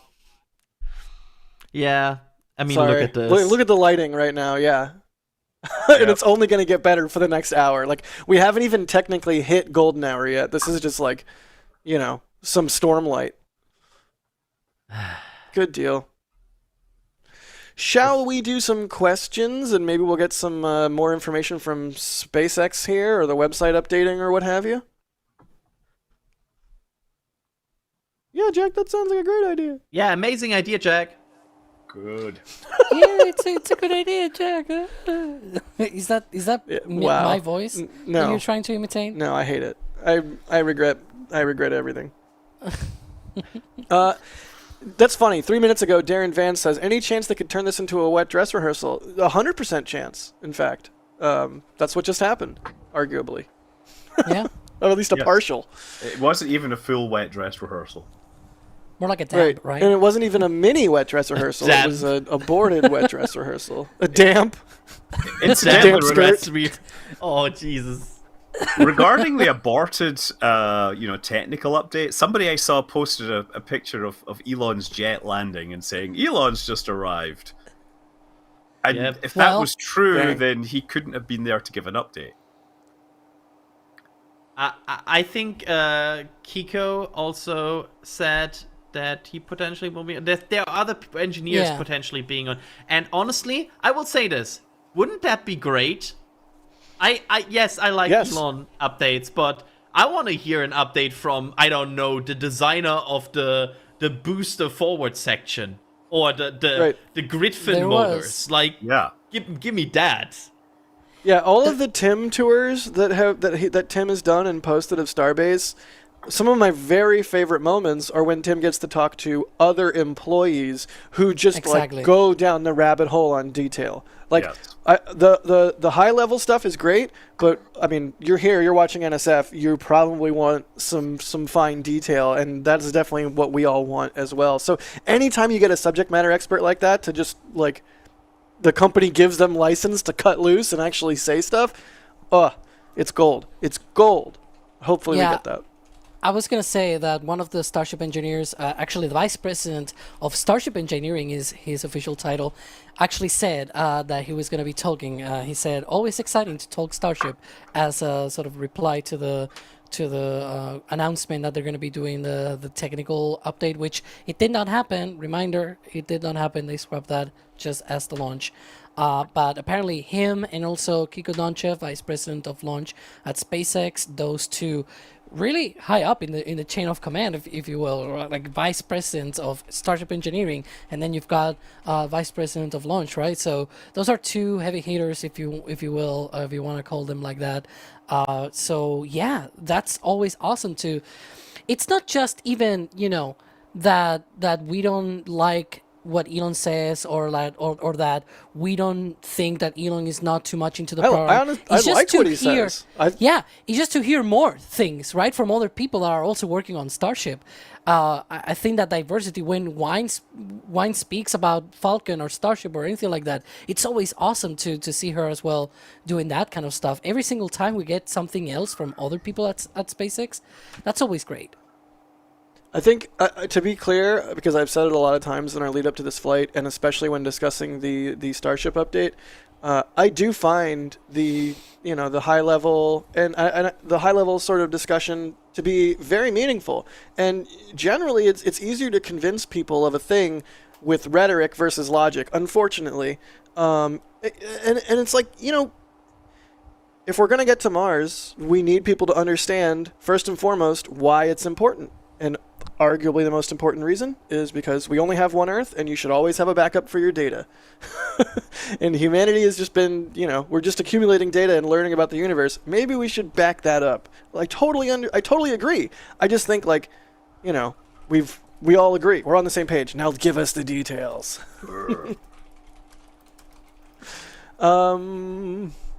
Let's see.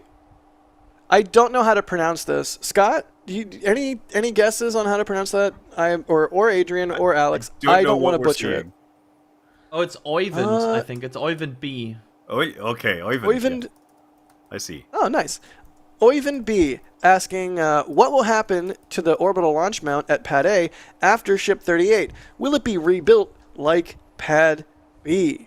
What do we think? Let's just go around the horn. Scott, I'll give this one to you first. I mean, what do we think's going to happen to... Hopefully that's something we learn in a notional Starship technical update coming down the pipe. I mean, logically, they're going to have to rebuild chunks of it, right? For your upgrades, no? Right. And you want to have multiple pads because, hey, guess what? There's a chance that one gets taken out, and that would suck if you were partway through like a fill process, right? Backups are better than... backups are important. Backups for your launch pads, backup for your entire species. Well, yeah, I'm not sure. No, you're good. I'm just not sure. I've heard some people say they expect the tower to be torn out, and I'm like, whoa. I don't know. I legitimately would love to know, like, what's the plan? Pad 2 is online. What happens to Pad 1? Is there a potential for a Pad 3 and Pad 1 becomes a catch situation or something? Like, I don't know. Starbase, you blink, you know, you leave for 2-3 days, you come back, and it's wildly different. So who knows what the future holds, but it's interesting to think about, right? Yeah, what I don't know. what's happening there right now, by the way? Looks like the ring walls. Are the ring walls moving? I can't tell. No, but My preview is like 4 pixels. Oh, because in theory they have to move them very soon to actually open the road. So the SPMT drivers are probably like, whoops. Oh, that's a good point. They have to get out there and move it because the road closure goes till what, 7:30. So Yeah. they have an hour to move them. Yeah, they now have to remove the 2 ring walls. My question is, do you think they'd move them to Sanchez, or just like off the side of the road, or do you think they'll move them back to like the hopper lot or the launch site? Good question. I mean, to the side, there's not really that much space for them, and also these things are very heavy. So at least I would be very worried to park them in not fully reinforced road for a long period of time. That sounds like a recipe for getting your SPMT stuck in a lot of mud. Yeah, don't want that. Although, y'all remember when they rolled out the launch mount for Pad 2 and they had to navigate the mud trough off the side of the road? That was, I mean, it's pretty remarkable what they can do with an SPMT. Cool. More questions. I hope we get another website update or something, or a tweet from SpaceX or anything would be good to know what's going on. Oh wow. Ajavkos? I'm so sorry. They're asking how many cameras in the field, bro. A lot. I honestly don't even know. I think there's many tens of cameras in the field. That would be a question for production, but suffice to say, as many as we could physically deploy we were up all night last night. We all got up very early this morning. It's been a lot.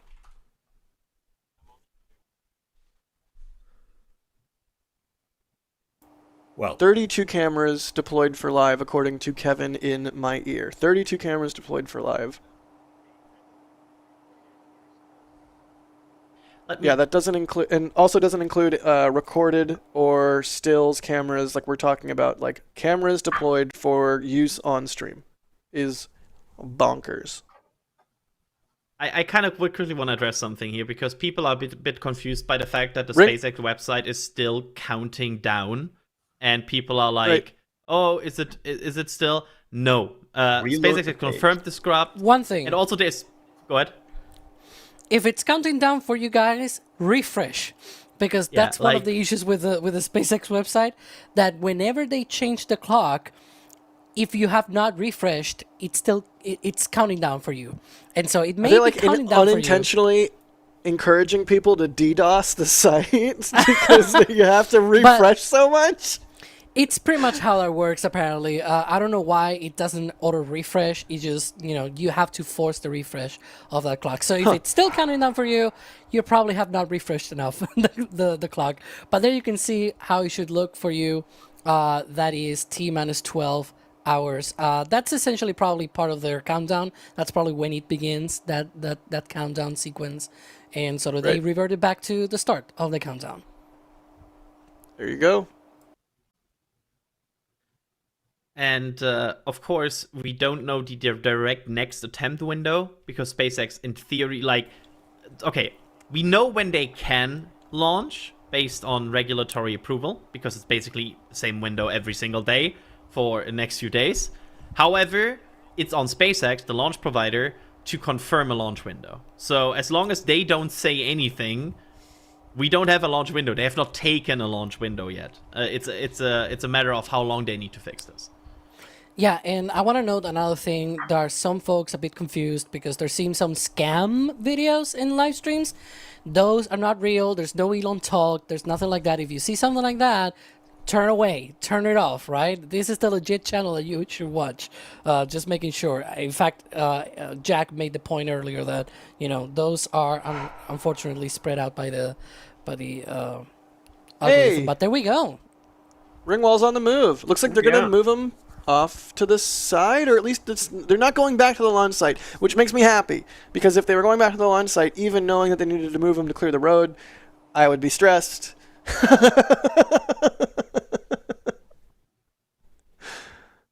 Oh, man. All right, well, the road looks like it's about to be opened up, at least for ground crews to head out and start hitting things with wrenches and slapping the hoods of stuff and saying that baby ain't going nowhere, or, sorts of things. That was a wild sentence, Jack. I am very tired. I apologize if I'm not making any sense. Yeah, I feel that the road is slowly open here. So I mean, how long do you have? Do you have to go out there today to reset? How does that work? Absolutely. Absolutely. So just to give you a sort of a look at what the next 8 to 10 hours look like. I'm going to spend an hour driving back to Brownsville. Then I'll spend 20, 30 minutes getting out to Starbase. Maybe it'll be less than that. Maybe it'll be 45 or an hour total. The whole crew will already either be out there or will be headed out there shortly. We're going to have to get batteries carried and recharged. We're going to have to get cameras, lenses wiped. We're going to have to make sure that the things that we didn't have time for yet get done, because that is sort of the blessing and the curse of the scrub, is everything that, for the last 24 to 48 hours where it's been if only we had, 30 more minutes, we could do X, Y, and Z here. So there's a significant amount of work to be done, and now we have time to do a lot of it. The unfortunate part is the stuff like the batteries. There's a camera at our North Beach site that's going to definitely require some brute force effort, let's say. But all in good fun. It's the world's largest rocket by a factor of 3, and we have properties on this beach thanks to y'all's support, and we get to put cameras there. Imagine if this was in the 1960s and this was Saturn V, because that's essentially what's happening, and it's the 2025 version. So I may grumble, or I may discuss the amount of work that we have to do, but please don't ever take it in a way where I'm unhappy about it. This is a privilege to be able to do, and even just to hang out with you guys and chit chat about rockets. How is this real life? The worst thing is the adrenaline All right, crush after this. Oh yeah, I'm feeling it right now. Apparently. Yeah, it's so you got some, Scott. We talked about it earlier, but I think I'm just tired. But yeah. Fair. Seward is asking, are SPMTs all-wheel drive? Yes. They can turn some off. They can leave them all on. They're basically, each wheel is independent. It's pretty nifty. All right. Yeah, they can also drive in opposite directions as well, right? Different. Yeah. Yeah, they can turn some wheels one way, some wheels another way. Basically, each one is an independent thing, which is why they are quite so maneuverable. Scott, you've been on this entire time. If you want to skedaddle, by all means. I don't want to keep you here forever. But if you want to hang out, you're welcome to hang out. If you want to bail, you're welcome to bail. Well, Up to you, I think this is time to get any last questions for me. I think, and they'll maybe be out in a bit, and maybe I don't know what'll happen tomorrow. Nice. Matt Walker's asking, any chance that Scott's coming back on the next stream? We love Scott. I don't know. Maybe. I don't know if I can do this entire stream. This was. Yeah, no worries. Usually when I do streams this long, I'm playing Kerbal Space Program and drinking beer or something. Right. Yeah, it's very much a marathon at times. Yeah, and to be fair, a lot of you guys have some like deep niche Starship knowledge, which I don't. I'm much more generalist. It's great. I learned a lot from you guys, though. Awesome. Well, you are welcome back for 10 minutes, 5 minutes, 30 minutes, 8 million hours, whatever you want, dude. Seriously, thank you. If y'all out there don't know Scott Manley, I don't know how you're watching this and you don't, but Scott is a legend. He is the fastest video slinger in the West when it comes to space insight. And, I have an easy and night it's not tonight. and it's not just about speed, it's also about quality. So absolutely, Scott, thank you again, man. Well, thanks for having me. Thanks for talking. Thanks for teaching me, right? Look forward to spending more time with you again. And of course, I'm Scott Manley. Fly safe. Oh, he said the thing. I got shivers. I got a little bit of shivers. Awesome. Oh, man. I'm in a way better mood than I would have expected to have been, given that it scrubbed. But, is what it is. I think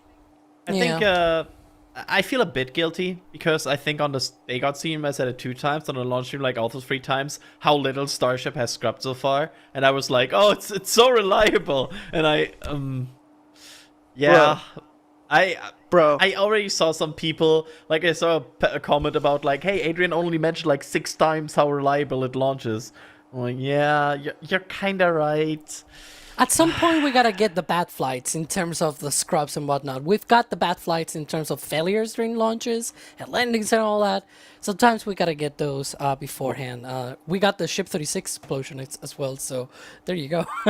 this flight. We're getting full. our was it NRL 69 or what was it? No, what's the Delta 44?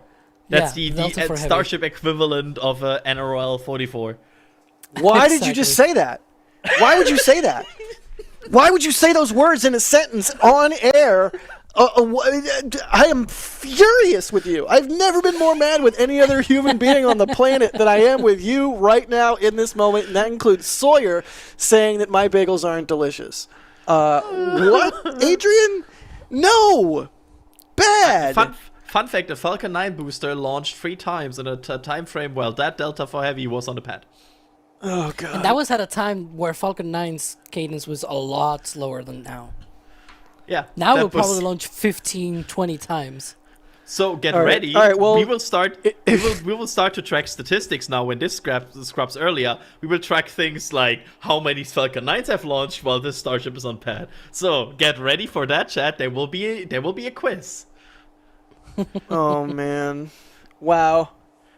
I don't even don't manifest that, please. Delta 4 Heavy scrubs hurt me physically. If you're both done inflicting psychic trauma on me, I am going to inflict some thanks on our members and viewers for all of their support. Logan Wilkinson, thank you for becoming a PadRat member. In the lead up to launch, especially an hour before, we have a hard time getting through the support queue and making sure everyone is thanked, but I'm going to make sure everyone gets their thanks right now. Tim Simmons gifting 5 Red Team memberships. That's amazing. Zach becoming a Red Team member. That's amazing. Matt PD. They say, here's my Jack tax. Thanks, Matt PD. Jack Fetter. Thank you so much. They say, why are they splashing the booster? Even if not needed, why not gather more experience, expertise in catching? Because they're good on catching. They need more experience, expertise on things like the landing burn and entry and other good stuff. Experiments. I don't know if you can see me. I don't have the... Science. There we go. Experiments. Yeah. Yeah. Science. Rules. Bill. All right. But yeah, that's why, Jack Fetter. Thanks for the support. Curly Shuffle becoming a PadRat member. Corey becoming a PadRat member. House. Thanks for the support. Let's see. Swinny becoming a Capcom member. You get Discord access with Capcom level and above, so pop into the Discord and say, hey. Psychic in Chief, thank you. David, thank you. Joel Peck with a $50 super, thank you so much. They say, any prediction on Tower 2's first launch? Alex, go. Tower 2's first launch, predict, go. When? Q2 2026, there you go. Nice. Fantastic work, Alex. I'm so proud of you. Adrian, go.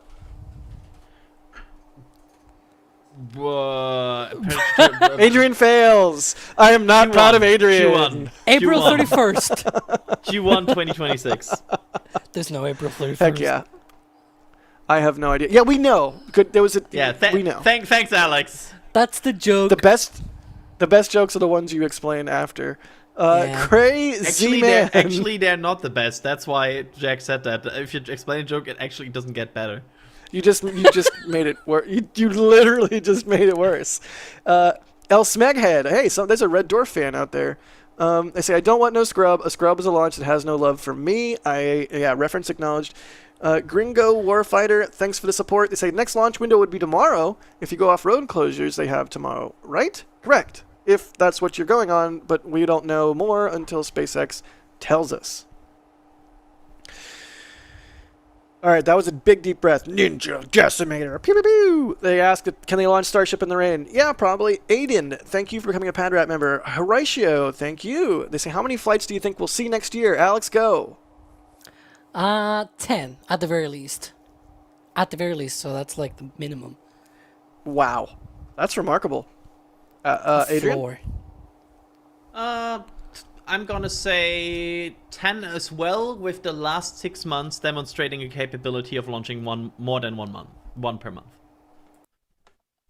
Basically, yeah. I'm expecting a slow start to the year with the start of Block 3, and then it speeds up drastically.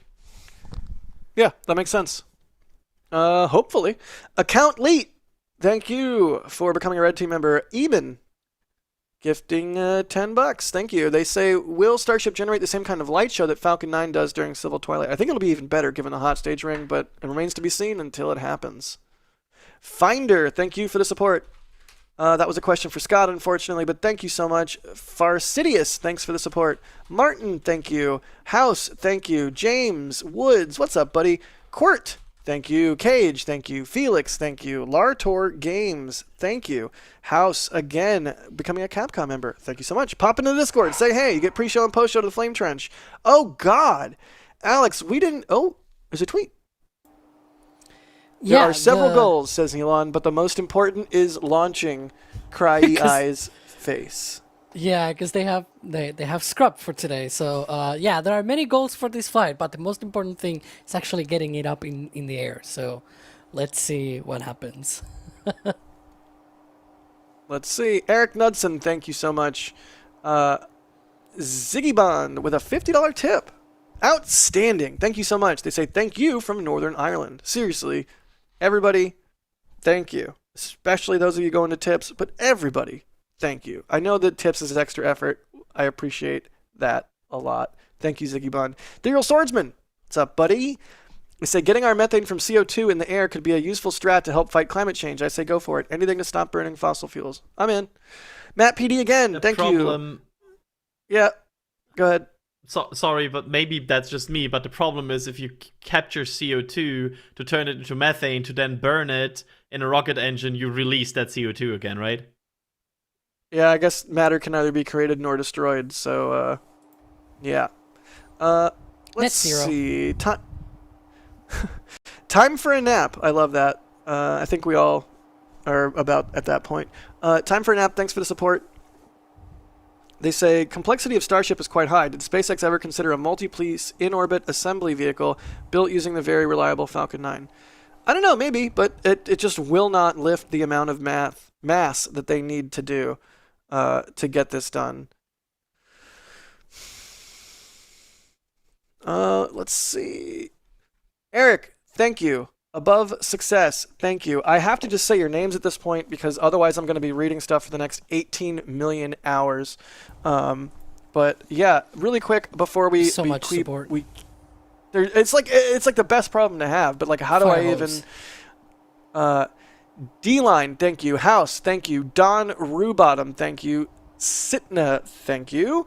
Andrew Haley, becoming a Capcom member, thank you. Matt Jennings, thank you. Also, really quick. If you got a gifted membership because you're active in chat and you didn't realize that you get extra content from that, absolutely get on YouTube when you get a chance and check out all the sweet extra content that you now were just gifted. Noah, thank you so much for the support. Vance, thank you again. Telstar86, always thank you, buddy. JMPHX says, woot, furs in the chat. rocket launch for sure now. Unfortunately, it didn't happen. But I freaking love Colin Furze, man. I cannot wait. Every single time he puts out a new video, I'm like, oh, how's the garage going? So that's wild to me. I can't really wrap my head around the fact that he's in chat sometimes. Kevin, yeah. Kevin's talking to me in my ears. Kevin just said, I wish he would put out videos more often. I'm subscribed to channels 1 and 2. I am too. I'm the same way. On the off chance that he hears this, thank you for making amazing content and bringing joy to people around the world, because that's the very best thing that you could do. That's the very best thing I think we do here, is we make, content for people and we bring them joy. And there's not much better use for a human life than that. So thanks, Colin, even just for hanging out in chat. And thanks to that super chatter for calling it out. Kenneth, thanks for the support. ODST Moody, thank you. Brandon, thank you. Dave, thank you. Trip Logbook, thank you. Chris Biotics, thank you. Space Pope with a $100 super chat. What are you doing, Space Pope? They say, bless this test. Space be with you. Thank you. John Weedee, something like that. That's something like that. You can read it and say it however you want to say it. Sorry if I ruined it. Capcom member, thank you, John. Andrew, thank you. SFC, thank you. I'm still 2 hours behind here. How do I even do this? Jeffro, Crafty Geek, Andrew, Sheriff Tracy, Andrew again, Sheriff Tracy again. I think I might have broke the panel. Terminally Optimistic, Methane Man, Adam, NASA, Sims, SpaceX, Mr. Icans, Dominic Palooza, Paul Boyle, Phantom Mind, The Cosmic Nebula, Newtopia Labs, John Rothbauer, Mr. Rich Texas, Tom V, House Again, this Lambo. What's up, Lambo? Buddy, I feel like we haven't chatted in a while. Hit me up. I miss you. What's up, Lambo? David Vanilla, thank you. Hypnotic, thank you. Electriver, thank you. The Nerdy One, $25 tip. Thank you so much. Pope Leo, 14, thank you. They say bless this launch. We're got comedian popes in chat now. Huge Gimbicycle, thank you so much. Larry Ball, thank you. Terminally Optimistic, thank you. Donesia Lee Davis, D, thank you. Mr. Arbobs, thank you. TC Mutt, thank you. That's Mr. Random Person to you. Thank you. Oh, hey, I should probably have a bigger screen so I can see the things that are on the screen while I'm reading. Jack, remember when you were like, hey, so Jack, apparently Kevin has problems reaching us to tell us that Ryan wants to stay a thing, so he just put up Ryan there. Well, I don't want to say anything. I'm just waiting for you to get to the end of the queue so I can say bye when you say bye to everyone. So that's what I'm doing. You can continue. If we never acknowledge you, you just stand there? Yeah, that's how that works. Called broadcast. That's funny. Prony, thank you for becoming a Capcom. I'm not gonna acknowledge him. Mark Lamb, thank you for the super chat. Lugo Valos, thank you. Michael Bury, A Dank, Above Success, Alex Vaughn, The Raz 11. No, for real, Ryan. Thanks. Thanks for being on. Do you want me to do it now? I can do it now if you want. I was just going to do it with everyone else, because if not, it's weird and it doesn't line up. So I was just waiting. That's all. I'm enjoying the awkward. I'm enjoying the awkwardness. This is really awkward. You made it awkward now, nonetheless. Like, we're in the awkwardness together. So we go the awkwardness, or are we just gonna move on and then just do the outros like normal? Let's do that. Alex Vaughn, thank you. I want to make it more awkward, but I'm not gonna. The Raz, thank you. Ethan, thank you. Patrick West, thank you. Ethan did 50. Patrick West did 200. They say all your hard work is much appreciated. I can't even express to you how much that means. It really means a lot, because it takes a lot of work to get this stuff done, not just from the people in the field, but every single person on the team. Alex in Spain has been working his butt off on those playback videos and on scripts. Adrian in Germany has been working his butt off on store stuff and planning out the lives. Like, there's so much work that goes into this. Kevin has been building a server. He's supposed to be building much more, but he's been busy doing other stuff too, and like all of production. Anyway, I digress. Mark White, thanks for the $100. That's wild. Holy cow. How do I even say that? But I have to move on because I'm still 78 minutes behind. Bob Morris says, thank you for your great coverage and commentary. Thank you. Starship Troopers, thank you. The Eternal Beard, thank you. Becoming a Capcom member. Eyes, thank you. Ojibo, thank you. Patrick Bob, thank you. Gifting 50 Red Team memberships. That's absurd. Be sure to thank Patrick if they gifted you a membership, and be sure to check out the content that you now have access to. Oh god, my face is on screen? I should have probably paid attention if that was happening. Captain Kirsch, gifting a Red Team membership. Plutonium 239, thank you so much. Artillery 75, thank you. Science Bob, thank you. Click Click Boom, thank you. Patrick Scott, thank you. What? A cheesy lame duck waddles into a bar. Ouch. with a $333 super chat. Is that a joke as a name?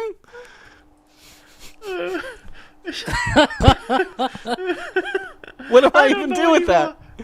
They said, watching with my best friend, watched all 10 with him, courtesy of NSF. Been a huge fan for years. Still wear my one ship Tank Watchers shirt with pride. Thank you all for all you do. We sit here and click a few buttons to support you all, but you're the ones spending hours driving miles making this happen. Dude. Also, if you hear in the background, like, clicking noises on typing and everything, that's me, Adrian, like, trying to figure out for tomorrow, because we're preparing now for tomorrow. Yeah, there's literally a schedule planning going on in the background right now. While Adrian is... I just like that Ryan is standing there quietly. Adrian is preparing the lineup for tomorrow for the commentary. I'm preparing more B-roll, more stuff, more clips to show, because there's more stuff that we didn't show. More clips, more better. So yeah, continue with the support. But all of that we're doing is thanks to your support. Yeah. So continue, Jack. Absolutely, Ryan. Can we get a nonverbal vibe check really quick? Nonverbal. You have to demonstrate the vibe without using your words. All right. That's the vibe. That's it. Parker with a $50 tip. Thank you so much. They say rare that I can make a live stream, but I changed my flight today in order not to miss this. Scott/Jack, awesome to meet you at Astro Awards. Oh, that's really cool. Oh, it's Parker. I remember you.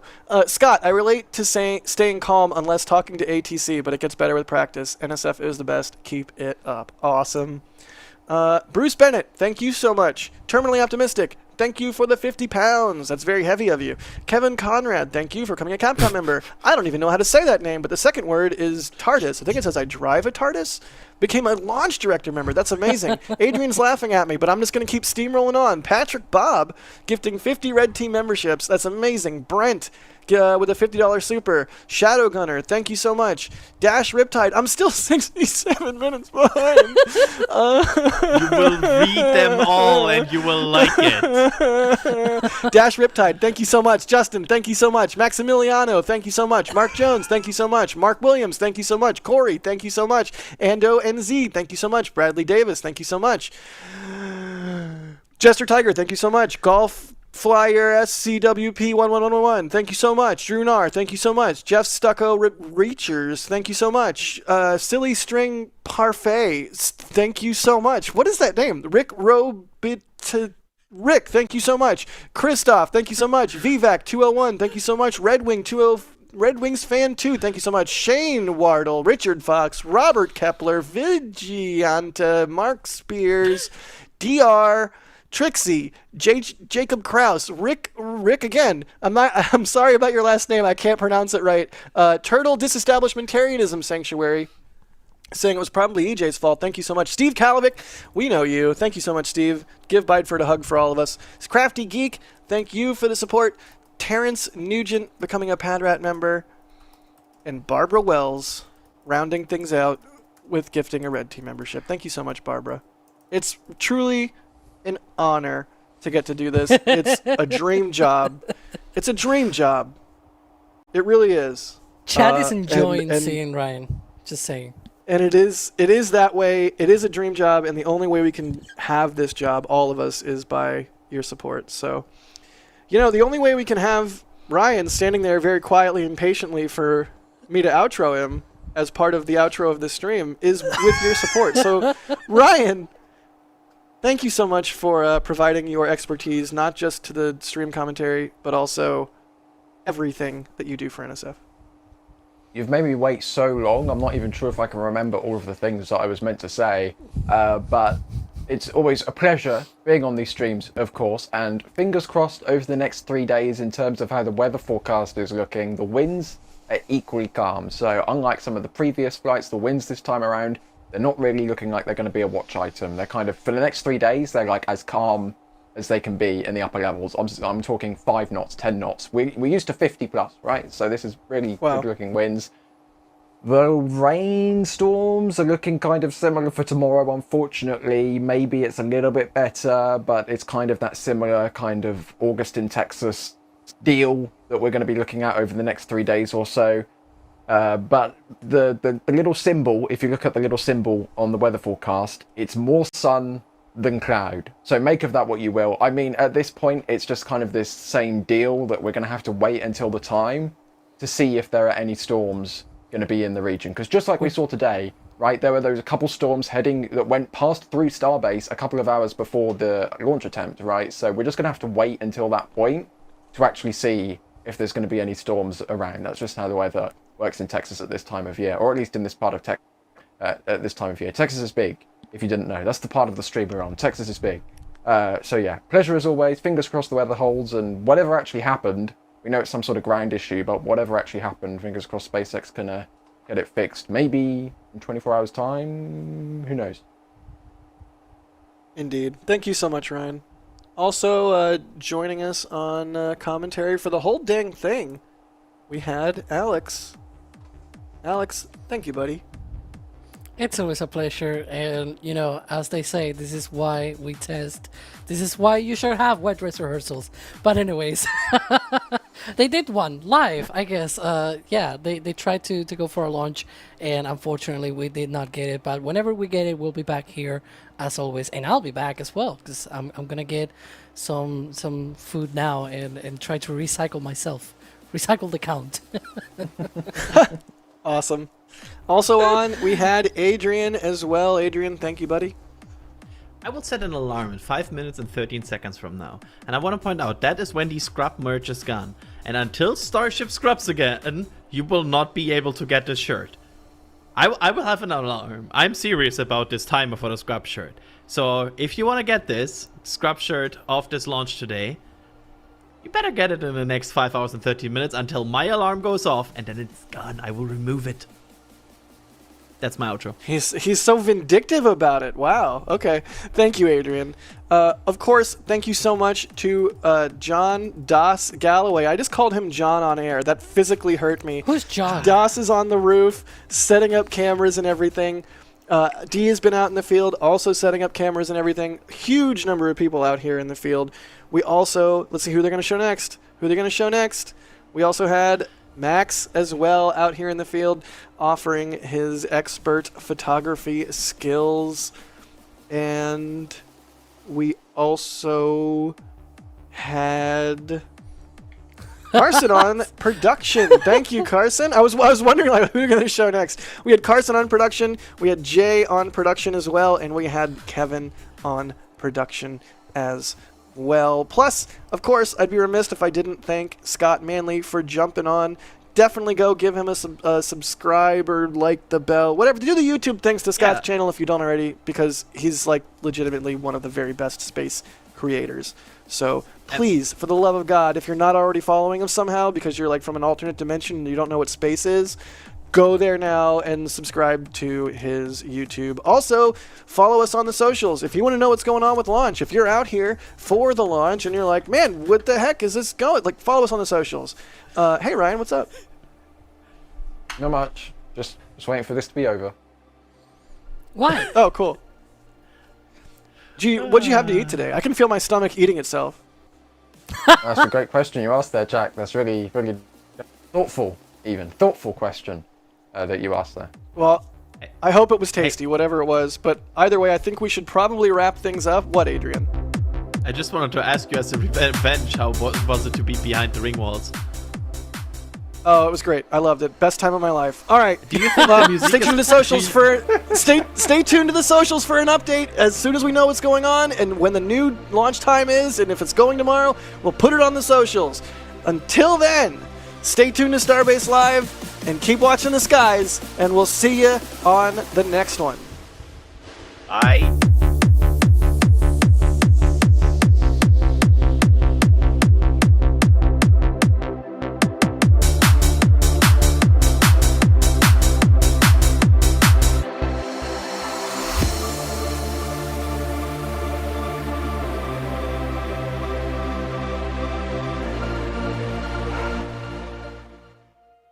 So about those launch dates, I think that may delay a bit. We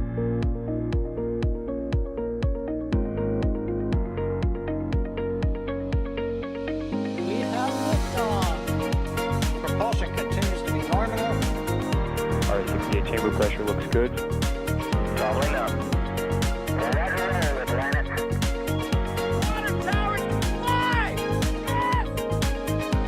Tango down to nominal. Climbing down to SE off. Bring in SE off. It's orange! R45! Oh my god! Oh my god! Décollage! What is it? Put that in the big bag, signal. 343 unfolds to go. Indeed. We rise together back to the moon and beyond.